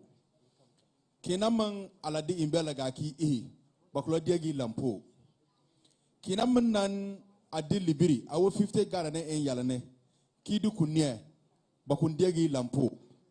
Kinan 50 Ghana bakundiage kinan la 25 Ghana la pie 70 Ghana bla bakula diage kinan la 25 Ghana pie 1 million la bla bakula diage cha a 1 million ni jun kinan la 25 Ghana dogole. Bana diagin lampo cha lampo de bana diagene a 25 Ghana e dogolne una lampo bana diage bojung e senne bi ti helibir akunia ampar milio bunyeni awo bibiri jakina e blayan bana diagin lampo cha emen namba na internet to bona bunga to merchant line onalaka kinanga MTB Vodafone Airtel nga bomon queen kanga ka da dibu namba la kinan taro eninia na andre da kuma hino kuna mantar ana line to kinan di libire kede imadana bakondia ge bonja blaja pana alibir ansan chaba kondia ge lampo bla wulenka i 50 Ghana na entarne kinan na dudu kunya bakondia ge ana lompo nga yan yala ban yala nga ona bakondia ge se ki ti libiri apar million bunyeni bebi bulija awajine kinan ti libiri apar million bunyeni bona andogla million junni on a la bande de lampo blaban yale. No, we don't finish.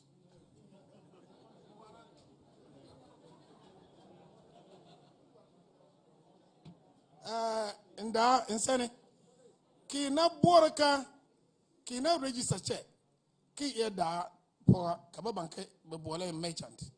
Kina di million cities at ito, Kumasi, Kudi Buhu Wane, Kikwa.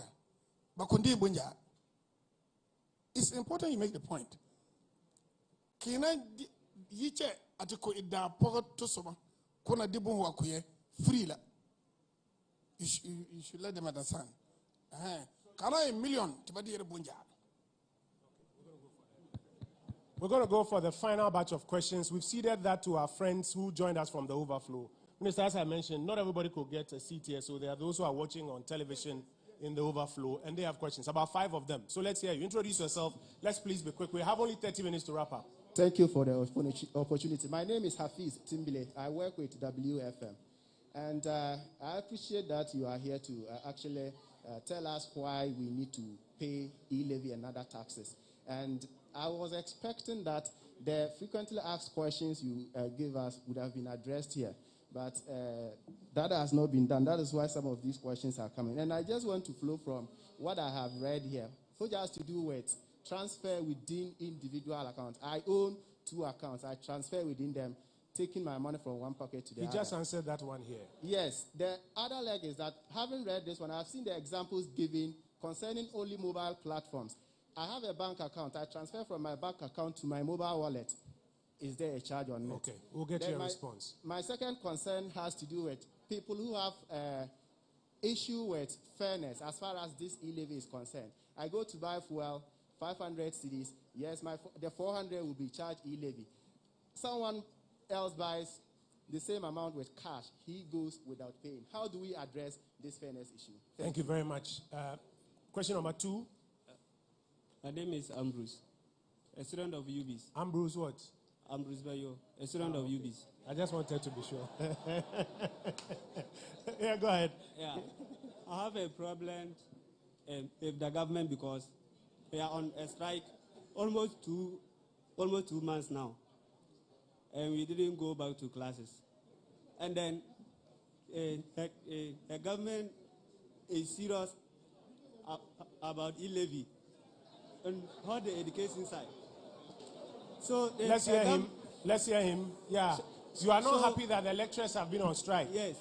And then the government is not doing away with the strike. And then it's rather serious on the E-levy. No, but how does government do away with the strike? Take your time. We all want to understand each other. How does government do away with the strike? No, then they have to solve the issue, and then the lecturers will go back. Yes, but what is the issue? What is the issue? The issue. Yes. Okay, that one there, I can't answer for now. And then, because he said,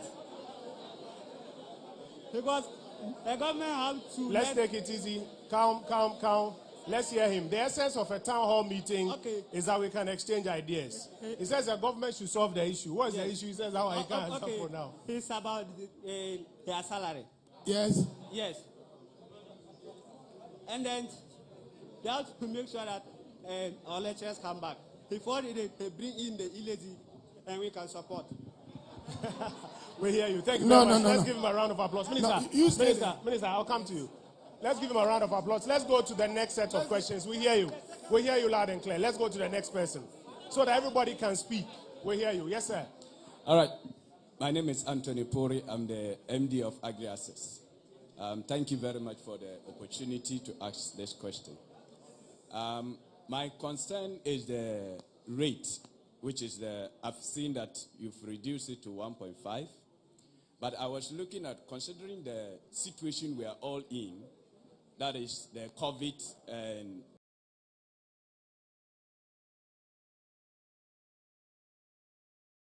you rightly Can we have some indicated silence, please? Yes, in your go ahead, presentation that the economy is now recovering.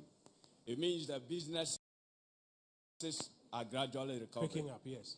That means, could it be possible for us to do the rate at a gradual routine?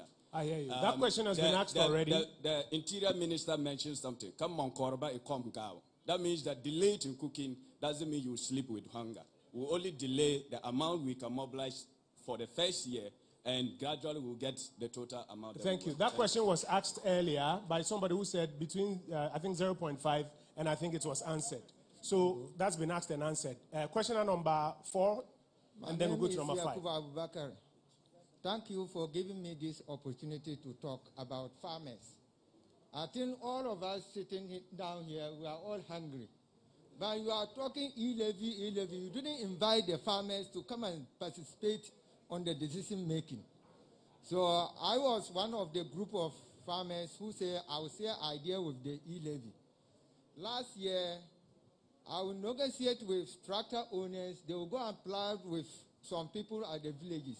We get fertilizer at last 2 years to plant our corn and other things. But last year, it was difficult to me. I have to run out of where I was doing this program. So I wanted to ask, how am I going to explain to these farmers to understand that if this E-levy pass, they will get fertilizer this year? Thank you very much. And it's a very important question. What is in it for farmers? What is in it for farmers? Yes, sir. Very final question. Yes, my name is Jinson Rashid. I am with the Ghana National Association of Garages. We are made up of spare parts dealers and the artisans at NABCO magazine. So I understand the minister in his submission, and he said about 18 million of us are supposed to pay tax. And then very few are those that are paying. 2.4 That is 2.5. So 2.4. Yeah. If it is 2.4, isn't it time that we widen our tax nets so that it will cover the 18% or the 18 million population, so that we will now withdraw the E-levy and let it go? But the E-levy is a way of widening the tax nets. Yeah, but it's also a way. Nevertheless, the minister stated again, I'm very happy that a Minister of Interior is here. You know, if they give us the chance that people will not be able to put their money on mobile money wallet. You know, these people that are sitting and they are listening to us, many of them at the end of the day, because of this 1.5 that will go and add to the outstanding 1% to make it 2.5, they will not put their monies into their mobile money wallet. They will be forced to always pick it and carry it in a form of liquidity preference to travel. At the end of the day, Security will be in tatters. People will be attacking us here and there to be picking our monies.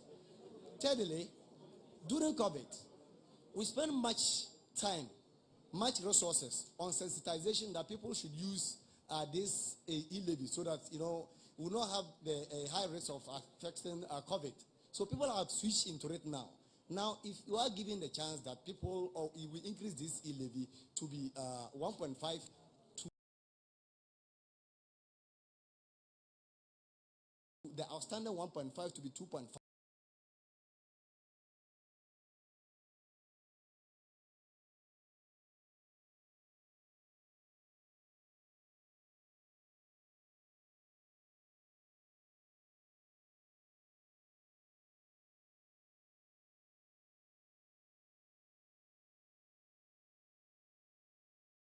So at the end of the day, you see people started using money in cash rather than electronic. Okay. That